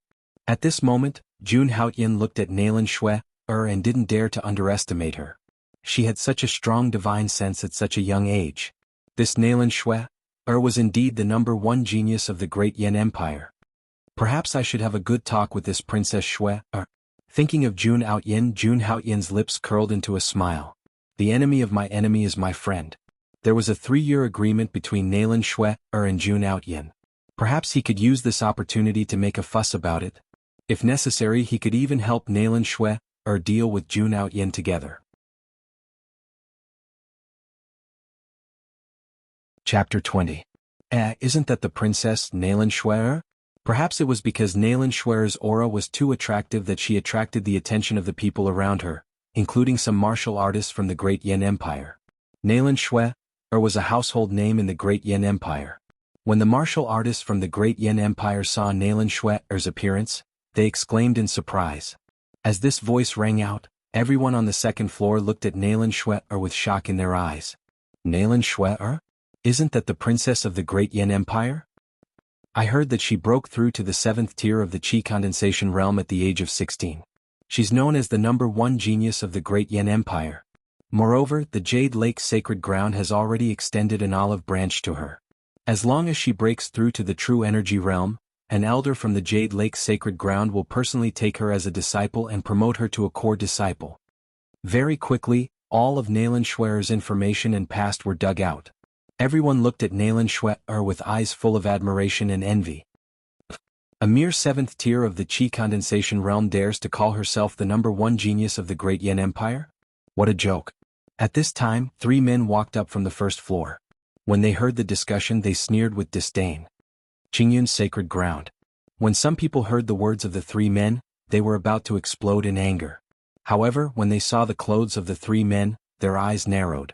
The 3 of them were disciples of the Qingyun sacred ground. The 3 of them seemed to be inner sect disciples of the Qingyun sacred ground. Their cultivation levels were all at the true energy realm. Seeing the 3 of them come up, no one dared to say anything. The 3 of them looked smug. After which, they turned to look at Nalan Shui, who was already sitting in a corner on the 2nd floor. Their lips curled into a cold smile. The 3 of them looked at each other. Their eyes flashed with malice as they walked towards Nalan Shui with a smile. You're the so-called #1 genius of the Great Yin Empire, Nalan Shui? One of the Qingyun sacred ground disciples walked up to Nalan Shui and slapped the table, mocking her.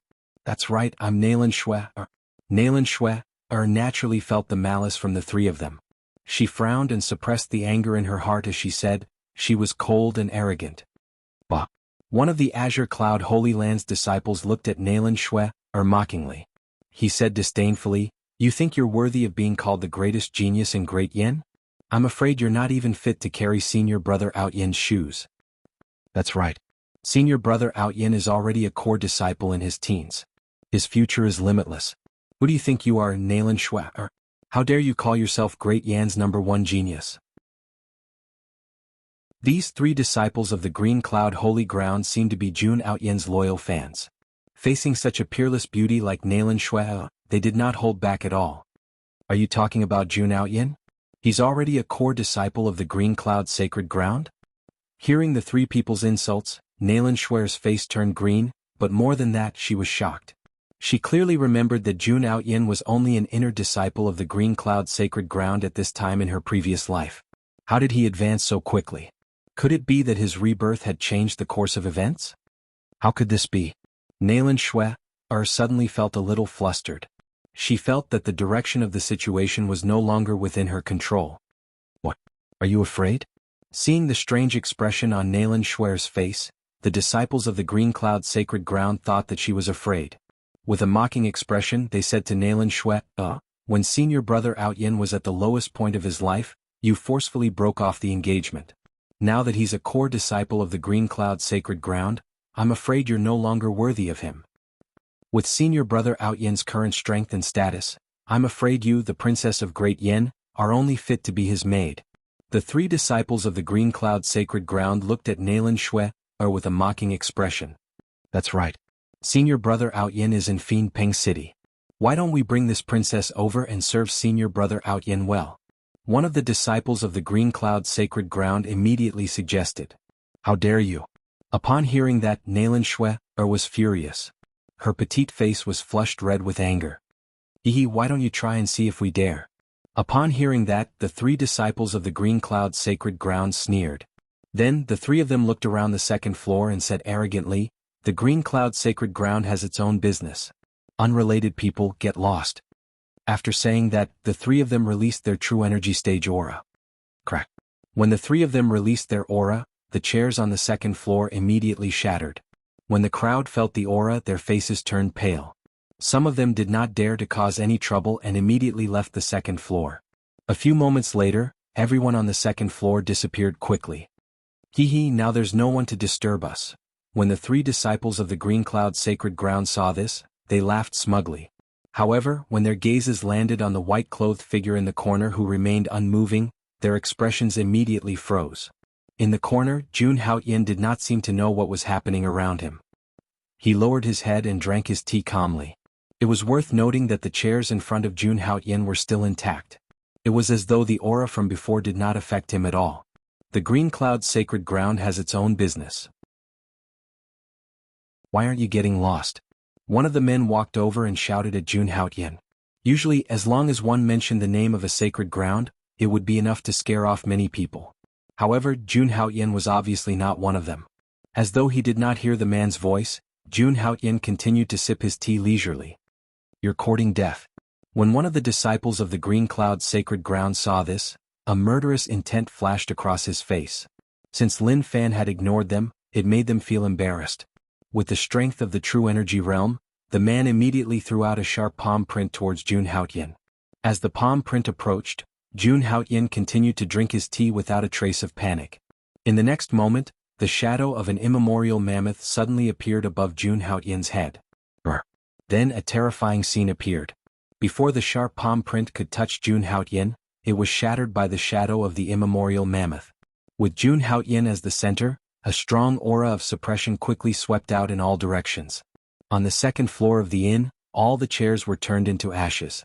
Buff, buff, buff. As the suppression came, the three disciples of the green cloud sacred ground could not withstand it. They immediately spat out a mouthful of blood. What a terrifying aura. This person's strength is at least at the middle stage of the true energy realm. The three of them were terrified and their faces turned pale. Let's go and report to senior brother Haoyin. In the next moment, the three of them split into three different directions. They jumped down from the second floor and ran for their lives. Jun Haoyin's strength was not what the few of them could deal with. Chapter 21. Allowing the three of them to escape, Jun Haoyin did not kill them this time. After defeating the three inner disciples of the Qingyun sacred ground effortlessly, Jun Haoyin acted as if nothing had happened. He poured himself a cup of tea and took a sip. At this moment, Nailan Shui stared at Jun Haoyin with her beautiful eyes. At such a young age he already had the strength of the true energy realm. Which family did he come from?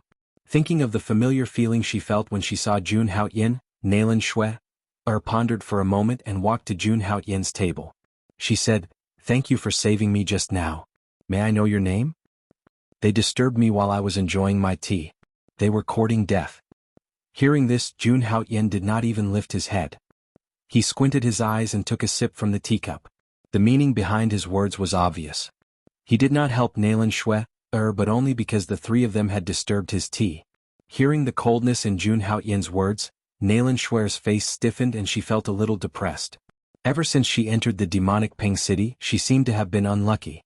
The men she met did not have the slightest bit of protective feelings for her. In her previous life, she clearly remembered that after she joined the Jade Lake sacred ground, countless geniuses fell for her. Waiter, the bill. Jun Haoyin naturally did not know what Nailan Shui was thinking. After finishing his tea, he put down a vitality stone and got up to leave. His attitude was as if he did not want to chat with Nailan Shui. This scene made Nailan Shui's face turn even uglier. In fact, Jun Haoyin really did not want to stay here for long.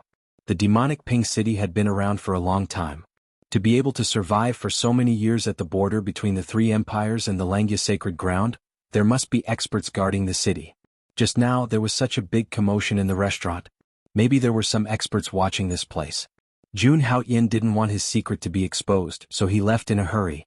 Moreover, the three Green Cloud Sacred Grounds disciples had also mentioned that Jun Haoyin had come to the demonic Peng City. Before he understood Jun Haoyin's true strength, he could not easily meet Jun Haoyin. After all, he was the son of providence of this plane, so he had to be given due respect. Jun Haoyin would not become arrogant just because his strength had skyrocketed. He had to be sure that Jun Haoyin was weaker than him before he would fight Jun Haoyin head-on. Before that, it would be better to hide in the dark and scheme in secret. However, the day Jun Haoyin confirmed Jun Haoyin's strength would be the day Jun Haoyin died. Although it was unintentional, it is a fact that you have saved my life. Would you allow me to offer you a cup of tea to express my gratitude? It was rare to meet a genius like Jun Haoyin, so Nailan Shui naturally wanted to befriend him. She immediately spoke again. No need. Jun Haoyin said indifferently, I've already had my fill just now. What a weirdo. Seeing that Jun Haoyin had rejected her again, Nailan Shui could not help but complain in her heart. Suddenly she thought of something and smiled at Jun Haoyin. Master, I have a great opportunity here that can help you break through to the Yuan-Dan realm quickly. Not interested. Hearing this, Jun Haoyin stopped in his tracks. Before Nailan Shui could be happy, Jun Haoyin rejected her again. Hearing Jun Haoyin's reply, Nailan Shui was stunned. Her eyes were filled with disbelief. What kind of monster was this person? Hearing that there was an opportunity to break through to the Yuan-Dan realm, his reaction was so calm. I'll see you outside the demonic Pink City in 2 hours. Just as Nailan Shui was looking at Jun Haoyin's back, she suddenly heard Jun Haoyin's voice in her head. Interesting. This person is quite cautious. Nailan Shui looked at Jun Haoyin's resolute back and chuckled. There were too many people here, so it was not a good place to talk.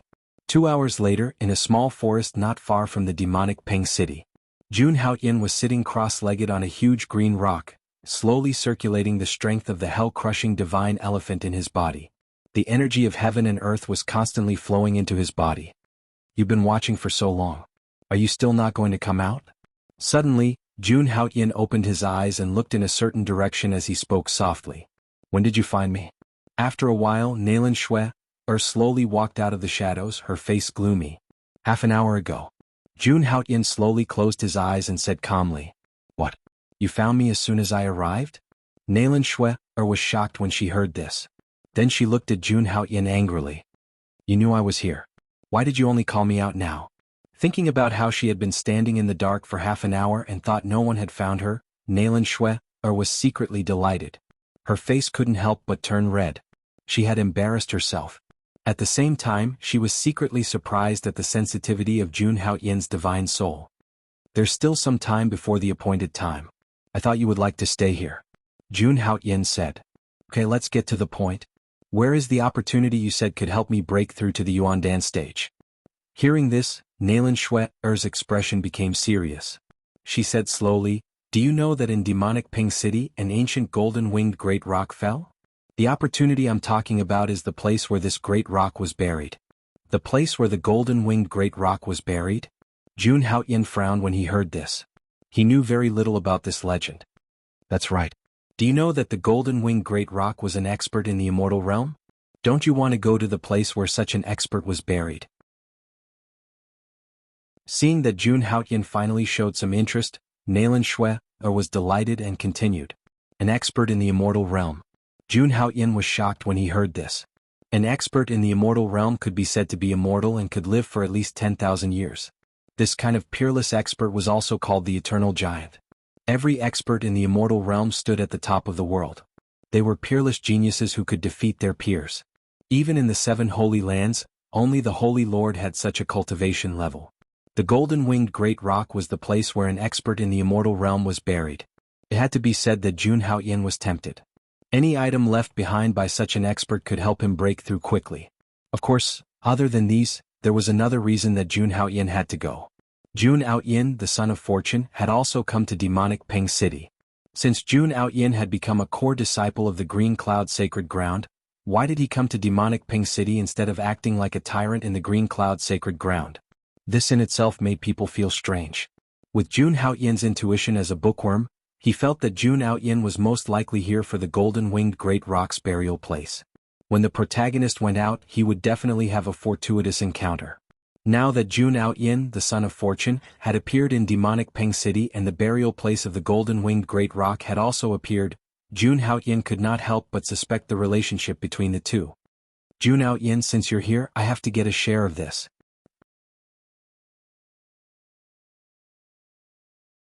Chapter 22.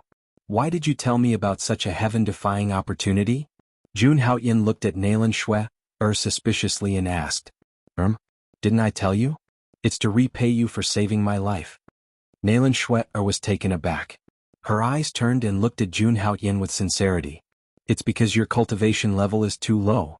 Hearing this, Jun Haoyin's lips curled into a smile as he mocked. How could he not know what Nailan Shui was thinking? There was definitely danger in the golden-winged rock's relic. Nailan Shui invited him so enthusiastically because of his strength. However, she doesn't trust me at all. Isn't she afraid that I'll snatch her rewards from the relic just because I'm stronger than her? Do I look like a good person to her? Thinking of this, Jun Haoyan couldn't help secretly sizing himself up. As expected, being handsome was a natural advantage.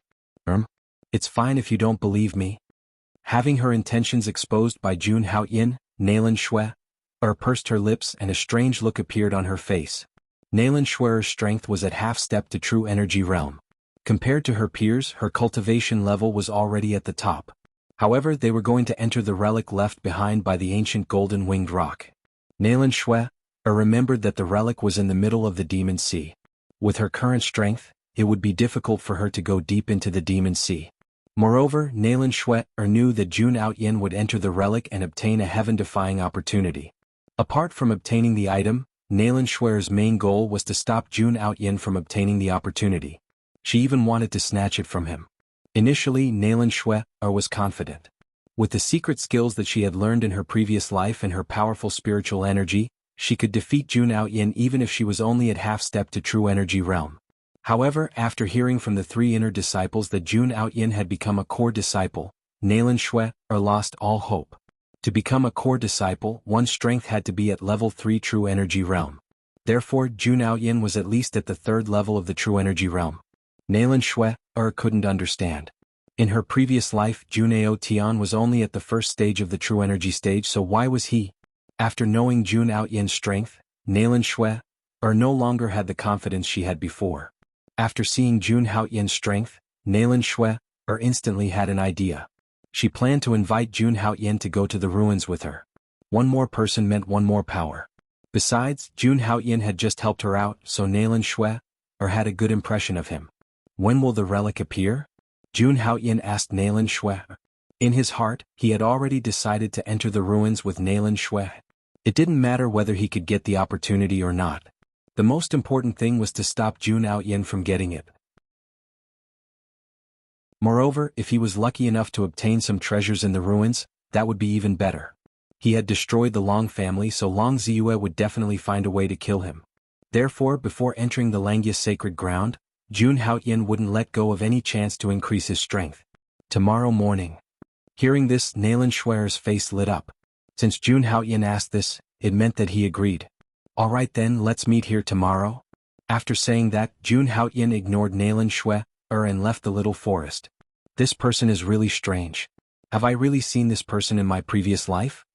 Seeing Jun Haoyan leave without hesitation, Nalan Shui pursed her lips and said suspiciously. Forget it, who cares about him? This person's strength is extraordinary. After entering the ruins, he will definitely be able to help me. It would be best if he could help me restrain Jun Haoyan. Oh no, I don't think I asked for his name. Nalan Shui suddenly slapped her little head and said regretfully. Forget it, I must ask him tomorrow. Without further ado, Nalan Shui quickly left the little forest. Now that Jun Haoyan knew her whereabouts, she couldn't let her guard down. You guys said that you saw Nalan Shui today and were injured by the man beside her? At this moment, in a luxurious hall in demonic Peng City, Jun Haoyan wore a purple robe and looked at the three people who were kneeling in front of him with a gloomy face. Murderous intent was emitted from his body and his true vitality was flowing in the air. The three inner disciples of the Qingyun sacred ground who were kneeling in front of him were breathless. Senior brother Haoyan, we saw it with our own eyes. The three people who were kneeling in front of Jun Haoyan were the ones who were injured by Jun Haoyan at the Golden Jade Pavilion. That B** Tsich Nalan Shui was behaving intimately with a man at the Golden Jade Pavilion. When we saw it, we were so angry that we wanted to teach them a lesson. However, we didn't expect that man to be an expert and severely injured the three of us with just one blow. Senior brother Haoyan, you have to avenge us. Upon hearing their words, Jun Haoyan's eyes turned cold and his body emitted a ruthless aura. So, it was because of this man that Nalan Shui couldn't wait to break off the engagement? I'd like to see how long the two of you can be so carefree. Nalan Shui, I've said that I'll return the humiliation of breaking off the engagement tenfold. A black jar suddenly appeared in Jun Haoyan's hand as he said coldly. I'm going to cripple the person you love and trample on his dignity in front of everyone. Let's see if you can still be as arrogant as you were back then. As Jun Haoyan's murderous intent intensified, the black jar emitted a black and white light. It was very strange. The three of you can leave now. When we come out from the ancient ruins tomorrow, I'll avenge you. Jun Haoyan said coldly. At this moment, to him, The ancient ruins that were about to appear were the most important. Yes, senior brother Aoyan. After receiving Jun Aoyan's promise, the three of them were overjoyed and quickly left. After the three of them left, Jun Aoyan held the black jar in his hand and began to cultivate. Wisps of black and white qi slowly emerged from the black jar and enveloped Jun Aoyan. Chapter 23. The next day. Early in the morning, Jun Haoyan met up with Nailan Shui, and they headed towards the ruins. Hey, why are you wearing a mask? On the way, Nailan Shui, looked at the bronze mask on Jun Haoyan's face and asked curiously. I might meet someone I hate later. I don't want him to see me. Jun Haoyan explained indifferently, moreover, after we enter the ruins and obtain the treasures, do you intend to let others keep thinking about you? You're right. Do you have any extra masks? Hearing this, Nailan Shui's eyes lit up and she looked at Jun Haoyan expectantly. No. Jun Haoyan rejected her decisively. What a joke. Jun Haoyan wanted Nailan Shui to attract his attention. Hearing this, Nailan Shui pursed her lips in disappointment. According to Nailan Shui, the ruins would appear in the depths of the Demon Sea. In the Demon Sea there were countless demons and sea beasts. It would be impossible to go there by water. Therefore, if they wanted to enter the ruins, they would have to fly there. Soon, Jun Haoyan and Nailan Shui arrived at the edge of the Demon Sea, the Demon Abyss. The Demon Abyss was a steep cliff that stood on the edge of the Demon Sea like a pillar supporting the heavens. At this moment, there were already many people gathered here. Obviously, they were also planning to enter the ruins. Of course, those who came here were basically all in the true energy realm. At this moment, many figures flew across the sky above the Demon Abyss like rainbows, setting off a series of sharp whistling sounds. At the same time, a low and violent roar sounded from the Demon Sea below. It was deafening. Jun Haoyan looked up at the horizon in the distance. In the depths of the Demon Sea, he could feel a faint pressure spreading out. Looks like Nailan Shui was right. The ruins really do exist. However, I wonder if the palace was left behind by the so-called golden-winged rock. In the next moment, Jun Haoyan stepped into the air and a pair of flame wings condensed on his back. The slender wings flickered with a golden light. In the blink of an eye, Jun Haoyan's body flew out like an afterimage. In an instant he was thousands of meters away. With such terrifying speed, even a martial artist at the peak of the true element boundary would not be able to match it. Where did this person come from? Looking at the flaming wings behind Jun Haoyan, Nailan Shui's eyes were filled with amazement. This kind of technique was really rare. Following that, Nailan Shui slowly took out a palm-sized boat. After injecting her yuan qi into it, the palm-sized boat rapidly expanded until it could accommodate one person. This palm-sized boat was actually an origin item. Moreover, it was an extremely rare flying-type origin item. This was also the reason why Nailan Shui, who was only half-step Zhen Yuan, dared to set her sights on the ruins. As expected of the princess of the Great Yin Empire. She even took out a flying origin artifact. Jun Haoyan looked at Nailan Shui out of the corner of his eye and was slightly shocked. Seeing that Nailan Shui did not need him, Jun Haoyan also sped up and flew towards the ruins with all his might. Just like that, Jun Haoyan did not wait for Nailan Shui and continued to fly towards the ruins. After a while, Jun Haoyan's expression changed. He seemed to have sensed something and looked into the distance. In the vast and boundless Demon Sea, there seemed to be traces of space being torn apart. In the middle of the boundless sea, Jun Haoyan vaguely saw the outline of a huge palace. It gave off a majestic feeling. Even though he was so far away, Jun Haoyan was still shocked when he saw this scene. This palace seemed to have crossed the void and appeared directly between heaven and earth. Could this palace be where the ruins are located? Jun Haoyan looked at the outline of this huge palace with a scorching look in his eyes. With a thought, the flame wings on his back flapped rapidly. Jun Haoyan's body turned into an afterimage and appeared 1,000 meters away in an instant. After a few breaths, Jun Haoyan had directly crossed a few dozen miles. At this moment, the Demon Sea was completely presented in Jun Haoyan's field of vision.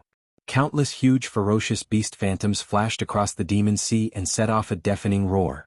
This caused Jun Haoyan's expression to turn serious. He could feel that there were countless ancient ferocious beasts hibernating in this vast and boundless sea.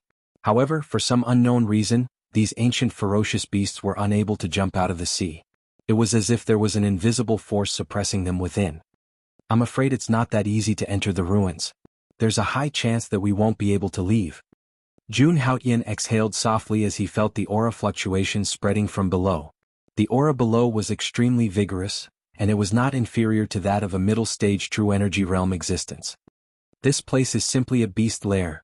If these ferocious beasts come out in full force, I'm afraid that even a Yuandan realm cultivator would die here. Jun Haoyan looked at the surging demon sea below with a vigilant expression. Then, his entire body suddenly rose and rushed towards the palace. Looking from afar, the palace seemed to be just a foot away. However, this palace was hundreds of thousands of feet away from Jun Haoyan. Even with Jun Haoyan's current speed, it took him nearly 10 minutes to reach the palace. A sense of shock arose spontaneously. This was a huge ancient bronze palace. Patches of dark green copper rust crawled all over it like green vines. It looked simple yet grand, giving off an extremely desolate feeling. What shocked Jun Haoyan was the scale of this ancient bronze palace. At a glance, he could not see the end of it. It was simply comparable to a huge city. And it was this majestic ancient bronze palace that was suspended above this demon sea, under the sky. Standing in front of the ancient bronze palace, Jun Haoyan couldn't help but feel a sense of insignificance, as if he was an ant standing in front of this palace. Tiske, the scale of this palace is not inferior to the entire Demon Peng city. I wonder if there's something sealed within this ancient bronze palace? For example, the corpse of the golden-winged great roc? Jun Haoyan softly muttered. He noticed that the shape of this ancient bronze palace was not the same as the other palaces he had seen in the past. Instead, it was rectangular in shape. If it were not for the palace eaves that spread out, Jun Haoyan would even suspect that this ancient bronze palace was an ancient bronze coffin. Strange, there's actually no aura of ferocious beasts in this sea. Jun Haoyan lowered his eyes to look at the deathly still sea below. It was like a piece of stagnant water without any ripples. He could not sense any aura of ferocious beasts in it. It was as if there was some terrifying existence here that caused these ferocious beasts to flee. Jun Haoyan's heart was on guard as he carefully walked towards the ancient bronze palace. The closer he got to the ancient bronze palace, the more Jun Haoyan could feel the vicissitudes of life that permeated from it. That is, Jun Haoyan's eyes focused as he slowly looked towards the center of the ancient bronze palace. There, a huge bronze door carved with abstruse and mysterious patterns stood like a giant pillar that supported the heavens. It was as majestic as a mountain.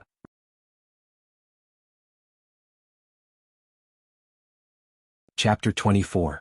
In front of the giant bronze door was a layer of crimson light that enveloped the entire door. On the crimson light, Tao Xian's mysterious inscriptions flashed, making it look extraordinary. At this moment, outside the ancient bronze hall, many martial artists had gathered in front of the giant bronze door. These people were naturally here for the ruins left behind by the golden-winged roc. Many martial artists could no longer hold themselves back and attacked the crimson light. These martial artists were at least of the true energy realm, and many of them were at the second level of the true energy realm. However, no matter how hard they tried, the crimson light did not budge. The main character hasn't even arrived yet. You guys are not even supporting characters. How dare you think you can break the ruins? Jun Haoyan looked at the scene indifferently. He believed that before Jun Haoyan arrived, the door of the relic would not open. Jun Haoyan waited outside the ancient bronze hall for about half an hour before Nailan Shui arrived on a flying origin device. What's the point of coming so early? You still have to wait. Nailan Shui found Jun Haoyan and said angrily. Hearing this, Jun Haoyan looked at Nailan Shui indifferently and did not say anything. He continued to look at the giant bronze door. At this moment, more than 10 true energy realm martial artists were attacking the giant bronze door with all their might, but the giant bronze door did not budge. Haha, these people are funny. The giant bronze door will open automatically in 2 hours. Why are they wasting their energy? Following Jun Haoyan's gaze, Nailan Shui also saw what was happening in front of the giant bronze door. She immediately laughed. It will open in 2 hours? How did you know? Hearing this, Jun Haoyan's expression changed and he looked at Nailan Shui in confusion. Oh, why should I tell you? Hearing Jun Haoyan's words, Nailan Shui stopped laughing and hid her expression. Seeing Nailan Shui's expression, Jun Haoyan did not continue to ask. He was certain that Nailan Shui had some connection with the ruins of the golden-winged roc. Boom. As the two of them spoke, a thunderous boom rang out in the sky. The sudden commotion immediately attracted the attention of everyone present. In the void, a dozen hideous scaled demonic flood dragons were wantonly dancing in the wind. There was a man standing on the back of each of the demonic flood dragons. The men carried swords on their backs and their arrogance soared through the clouds. It's the disciples of the Proud Sword Villa. Proud Sword Villa. That's a first-rate power apart from the 7 holy lands. When the crowd below saw the demonic flood dragon in the void and the man with a sword standing on top of it, they were all shocked. The sword manipulation technique of the Proud Sword Villa was well known throughout the world. At this moment, another change occurred in the void. A supergiant ship broke through the air and slowly floated above the ancient bronze palace. The giant ship swayed in the wind with an extraordinary aura. On the giant ship, there were several people standing with their hands behind their backs. Judging from their auras, they were all true energy boundary experts. On the giant ship, there was a large flag with the words, Netherworld written on it. It's the Nether sect. The faces of the people below were once again filled with shock, and some of the rogue cultivators even paled. The Nether sect was on the same level as the Proud Sword Villa. They were both first-rate forces on the mainland. With both first-rate forces appearing at the same time, would they still have a share in this ruin? When Nayland Shui saw the two major forces, her face turned extremely pale. In her previous life, although these two major forces had sent people here as well, this was not a grand occasion. But it was definitely not such a big battle, and the strength of the people who came was also not so strong. No, I have to change my plan. Nayland Shui quickly made a decision in her heart. With my current strength, I can't participate in their battle at all. I can only give up on the inheritance of the golden-winged rock. I have to get that thing first. What's wrong with you? Seeing Nayland Shui's strange expression, Jun Haoyin asked softly. Nothing, I'm just a little scared after seeing so many experts. When Nayland Shui heard this, she immediately regained her senses and forced a smile. Was he an expert? When Jun Haoyin heard this, he looked at the disciples of the two major forces in the void with disdain in his eyes. These people were just cannon fodder. At this moment, Jun Haoyin seemed to have sensed something and looked into the distance. There, a black and white light broke through the sky, accompanied by an extremely powerful aura that rippled between heaven and earth. Under this aura, the expressions of the martial artists present changed drastically. Ah! I didn't expect the people from the Nether sect and the Proud Sword Villa to come and join in the fun. The black and white light tore through the air and finally turned into a huge black jar. Everyone's eyes immediately focused on the black jar. A tall and straight figure stood with his hands behind his back. A light breeze blew, and his long hair danced wildly, looking exceptionally arrogant. When he saw the person who came, Jun Haoyin's eyes narrowed, and his expression was a little solemn. Jun Haoyin. The person who came was the son of Providence, Jun Haoyin. Jun Haoyin. On the treasure ship of the Nether sect, a young man stared at Jun Haoyin in the void, his eyes filled with battle intent. The young man's name was Gu Yi, and his cultivation was at the second level of the true energy realm. He was a famous genius in the Nether sect. On the back of a demonic flood dragon there was also a young man with a sword. After Jun Haoyin appeared, his originally closed eyes slowly opened, and the sword on his back began to tremble. Haha Gu Yi Jian Fengyun, I didn't expect you to come too. Jun Haoyin looked at Gu Yi and the young man with a wanton smile on his face. If you can come, why can't I? The young man with a sword, Jian Fengyun, only stared at Jun Haoyin. The sword on his back faintly showed signs of breaking out of its scabbard, and the demonic flood dragon below him also roared anxiously. What, a loser like you still wants to fight with me? Seeing Jian Fengyun's battle intent, Jun Haoyin's face was full of disdain, and his tone was incomparably arrogant. Come on. I don't mind teaching you a good lesson again. Hearing this, Jian Fengyun immediately recalled the scene of him being defeated by Jun Haoyin, and the sword on his back suddenly came out of its scabbard. Jun Haoyin, do you dare to fight again? Jian Fengyun held his sword and pointed it at Jun Haoyin, sword intent surrounding his body. Brother Jian, let me help you. Gu Yi's figure flashed and left the treasure ship. He came to Jian Fengyun's side and looked at Jun Haoyin with a face full of fighting spirit. Haha, you two losers want to defeat me? This is simply wishful thinking, Jun Haoyin laughed loudly. He suddenly took a step forward, and a vast and majestic true essence swept out from his body like a tide. For a moment the entire sky darkened. Gu Yi and Jian Fengyun's expressions changed slightly, and their eyes revealed incomparable seriousness. Fourth level of the true energy realm? Everyone present also sensed the terrifying true essence surging out of Jun Haoyin's body. Their pupils constricted as they sucked in a breath of cold air. Jun Outyin had actually stepped into the fourth level of the true energy realm.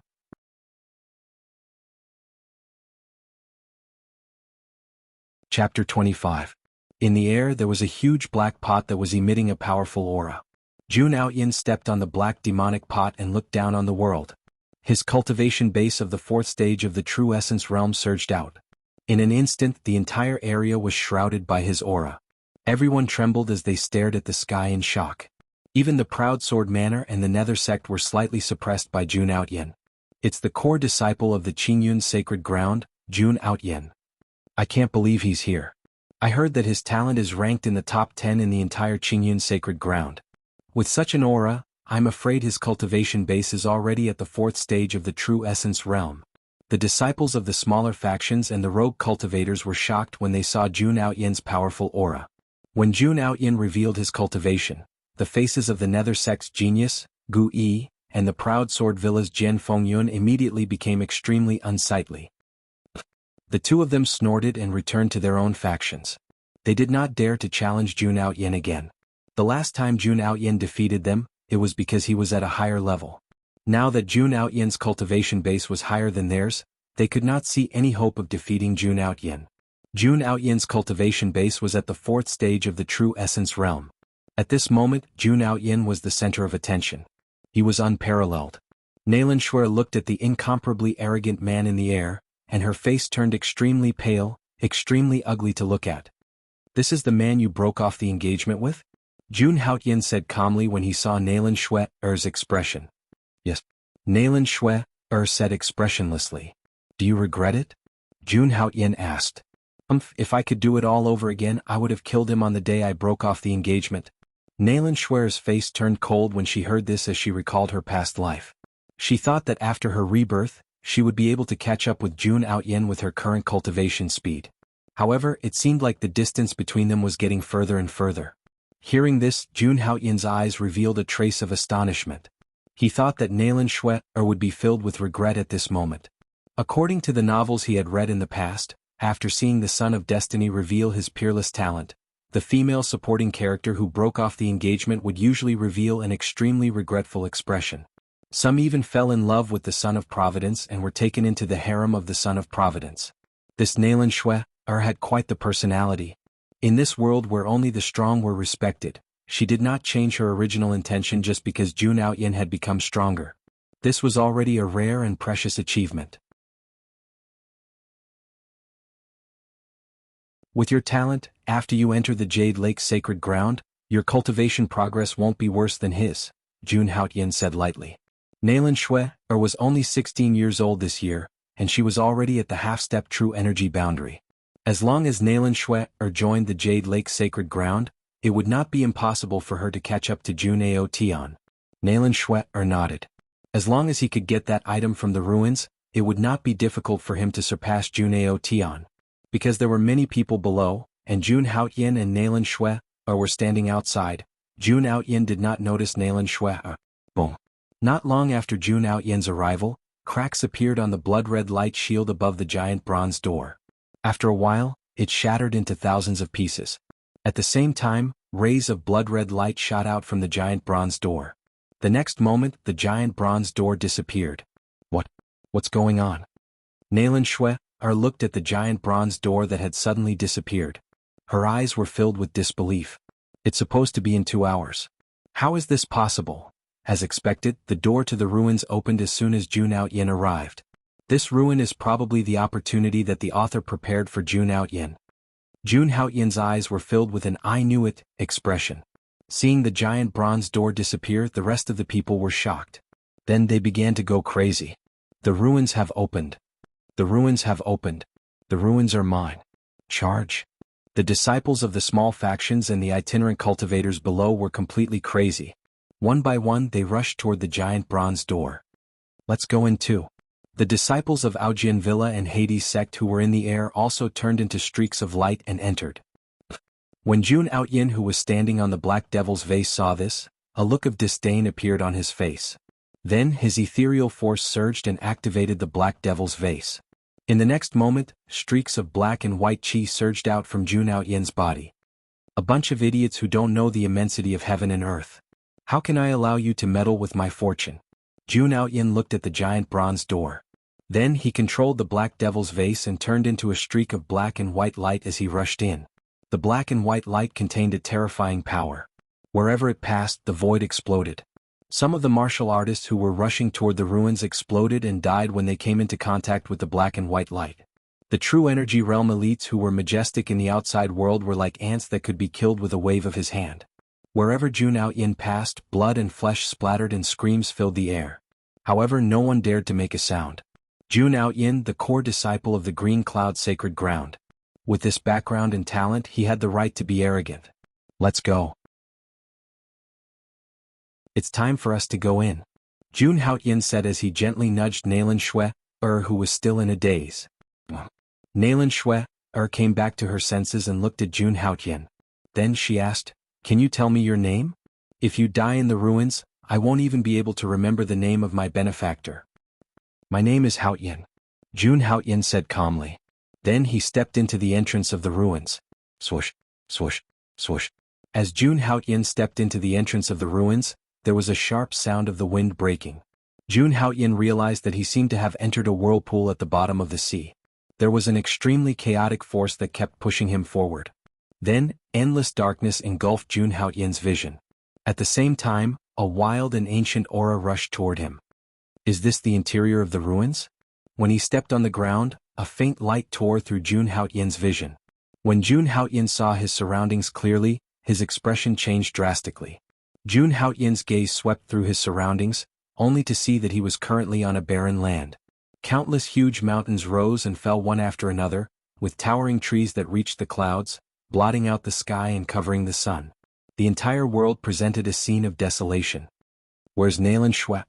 Could it be that she was separated by the spatial turbulence in the whirlpool just now? Looks like this ruin is not just the tomb of the golden winged rock as I thought. This place should be like some small worlds that have their own space. Jun Haoyin frowned. According to his original imagination, this should be the tomb of the golden winged rock or the cave where it used to cultivate. Closing his eyes, Jun Haoyin focused his mind and felt the heaven and earth within a radius of tens of thousands of meters. In this heaven and earth he could not feel any aura. It was terrifyingly silent.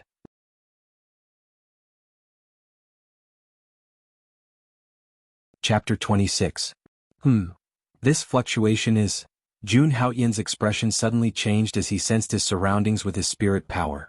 He could feel an extremely powerful energy fluctuation less than a kilometer away from him. This fluctuation doesn't seem to belong to a cultivator or a ferocious beast. Let's go take a look first. Jun Haoyin slowly withdrew his spirit and opened his eyes. He took a step forward and soared into the sky, disappearing into the mountains in an instant. With Jun Haoyin's current speed, he could cover a distance of a kilometer in an instant even if he had to cross over a mountain range. Passing through the dense forest, Jun Haoyin quickly approached the place where the energy fluctuation was surging. It was a lakeside that was more than 10,000 feet long. The blue sky and white clouds were reflected in it, and the entire lakeside was as clear as a sapphire. At the center of the lakeside, there was a green lotus swaying in the wind. The refreshing fragrance of the flower pervaded the entire world. Green lotus? Jun Haoyin slowly landed on the lakeside, his gaze resting on the green lotus. This green lotus was about 10 feet long. A hazy green light surged on the lotus petals. From afar, this green lotus looked like it was carved. At the same time, a terrifying fluctuation flashed across the petals and finally gathered at the center of the green lotus. Lotus seed? Suddenly, Jun Haoyin's pupils shrank. At the center of the green lotus, there was a ball of green light surging. It was actually a lotus seed about the size of a thumb. Circles of green light were emitted from the lotus seed, filled with vitality. The energy fluctuation that Jun Haoyin had sensed earlier came from this green lotus and the lotus seed inside. What a rich vitality! Jun Haoyin swallowed hard. Although he didn't know what the green lotus and lotus seed in front of him were, he guessed that it was possible. However, he was able to guess that this azure lotus should be some sort of heavenly treasure. Otherwise, it would not be able to condense a lotus seed with such dense vitality. This is good stuff. If you're seriously injured, you just need to consume this lotus seed and you'll be able to recover very quickly. A bright smile appeared on Jun Haoyin's face. He didn't expect to encounter such a treasure as soon as he entered the ruins. It seemed that this trip was worth it. Lifting his feet, Jun Haoyin sprinted towards the lakeside at lightning speed.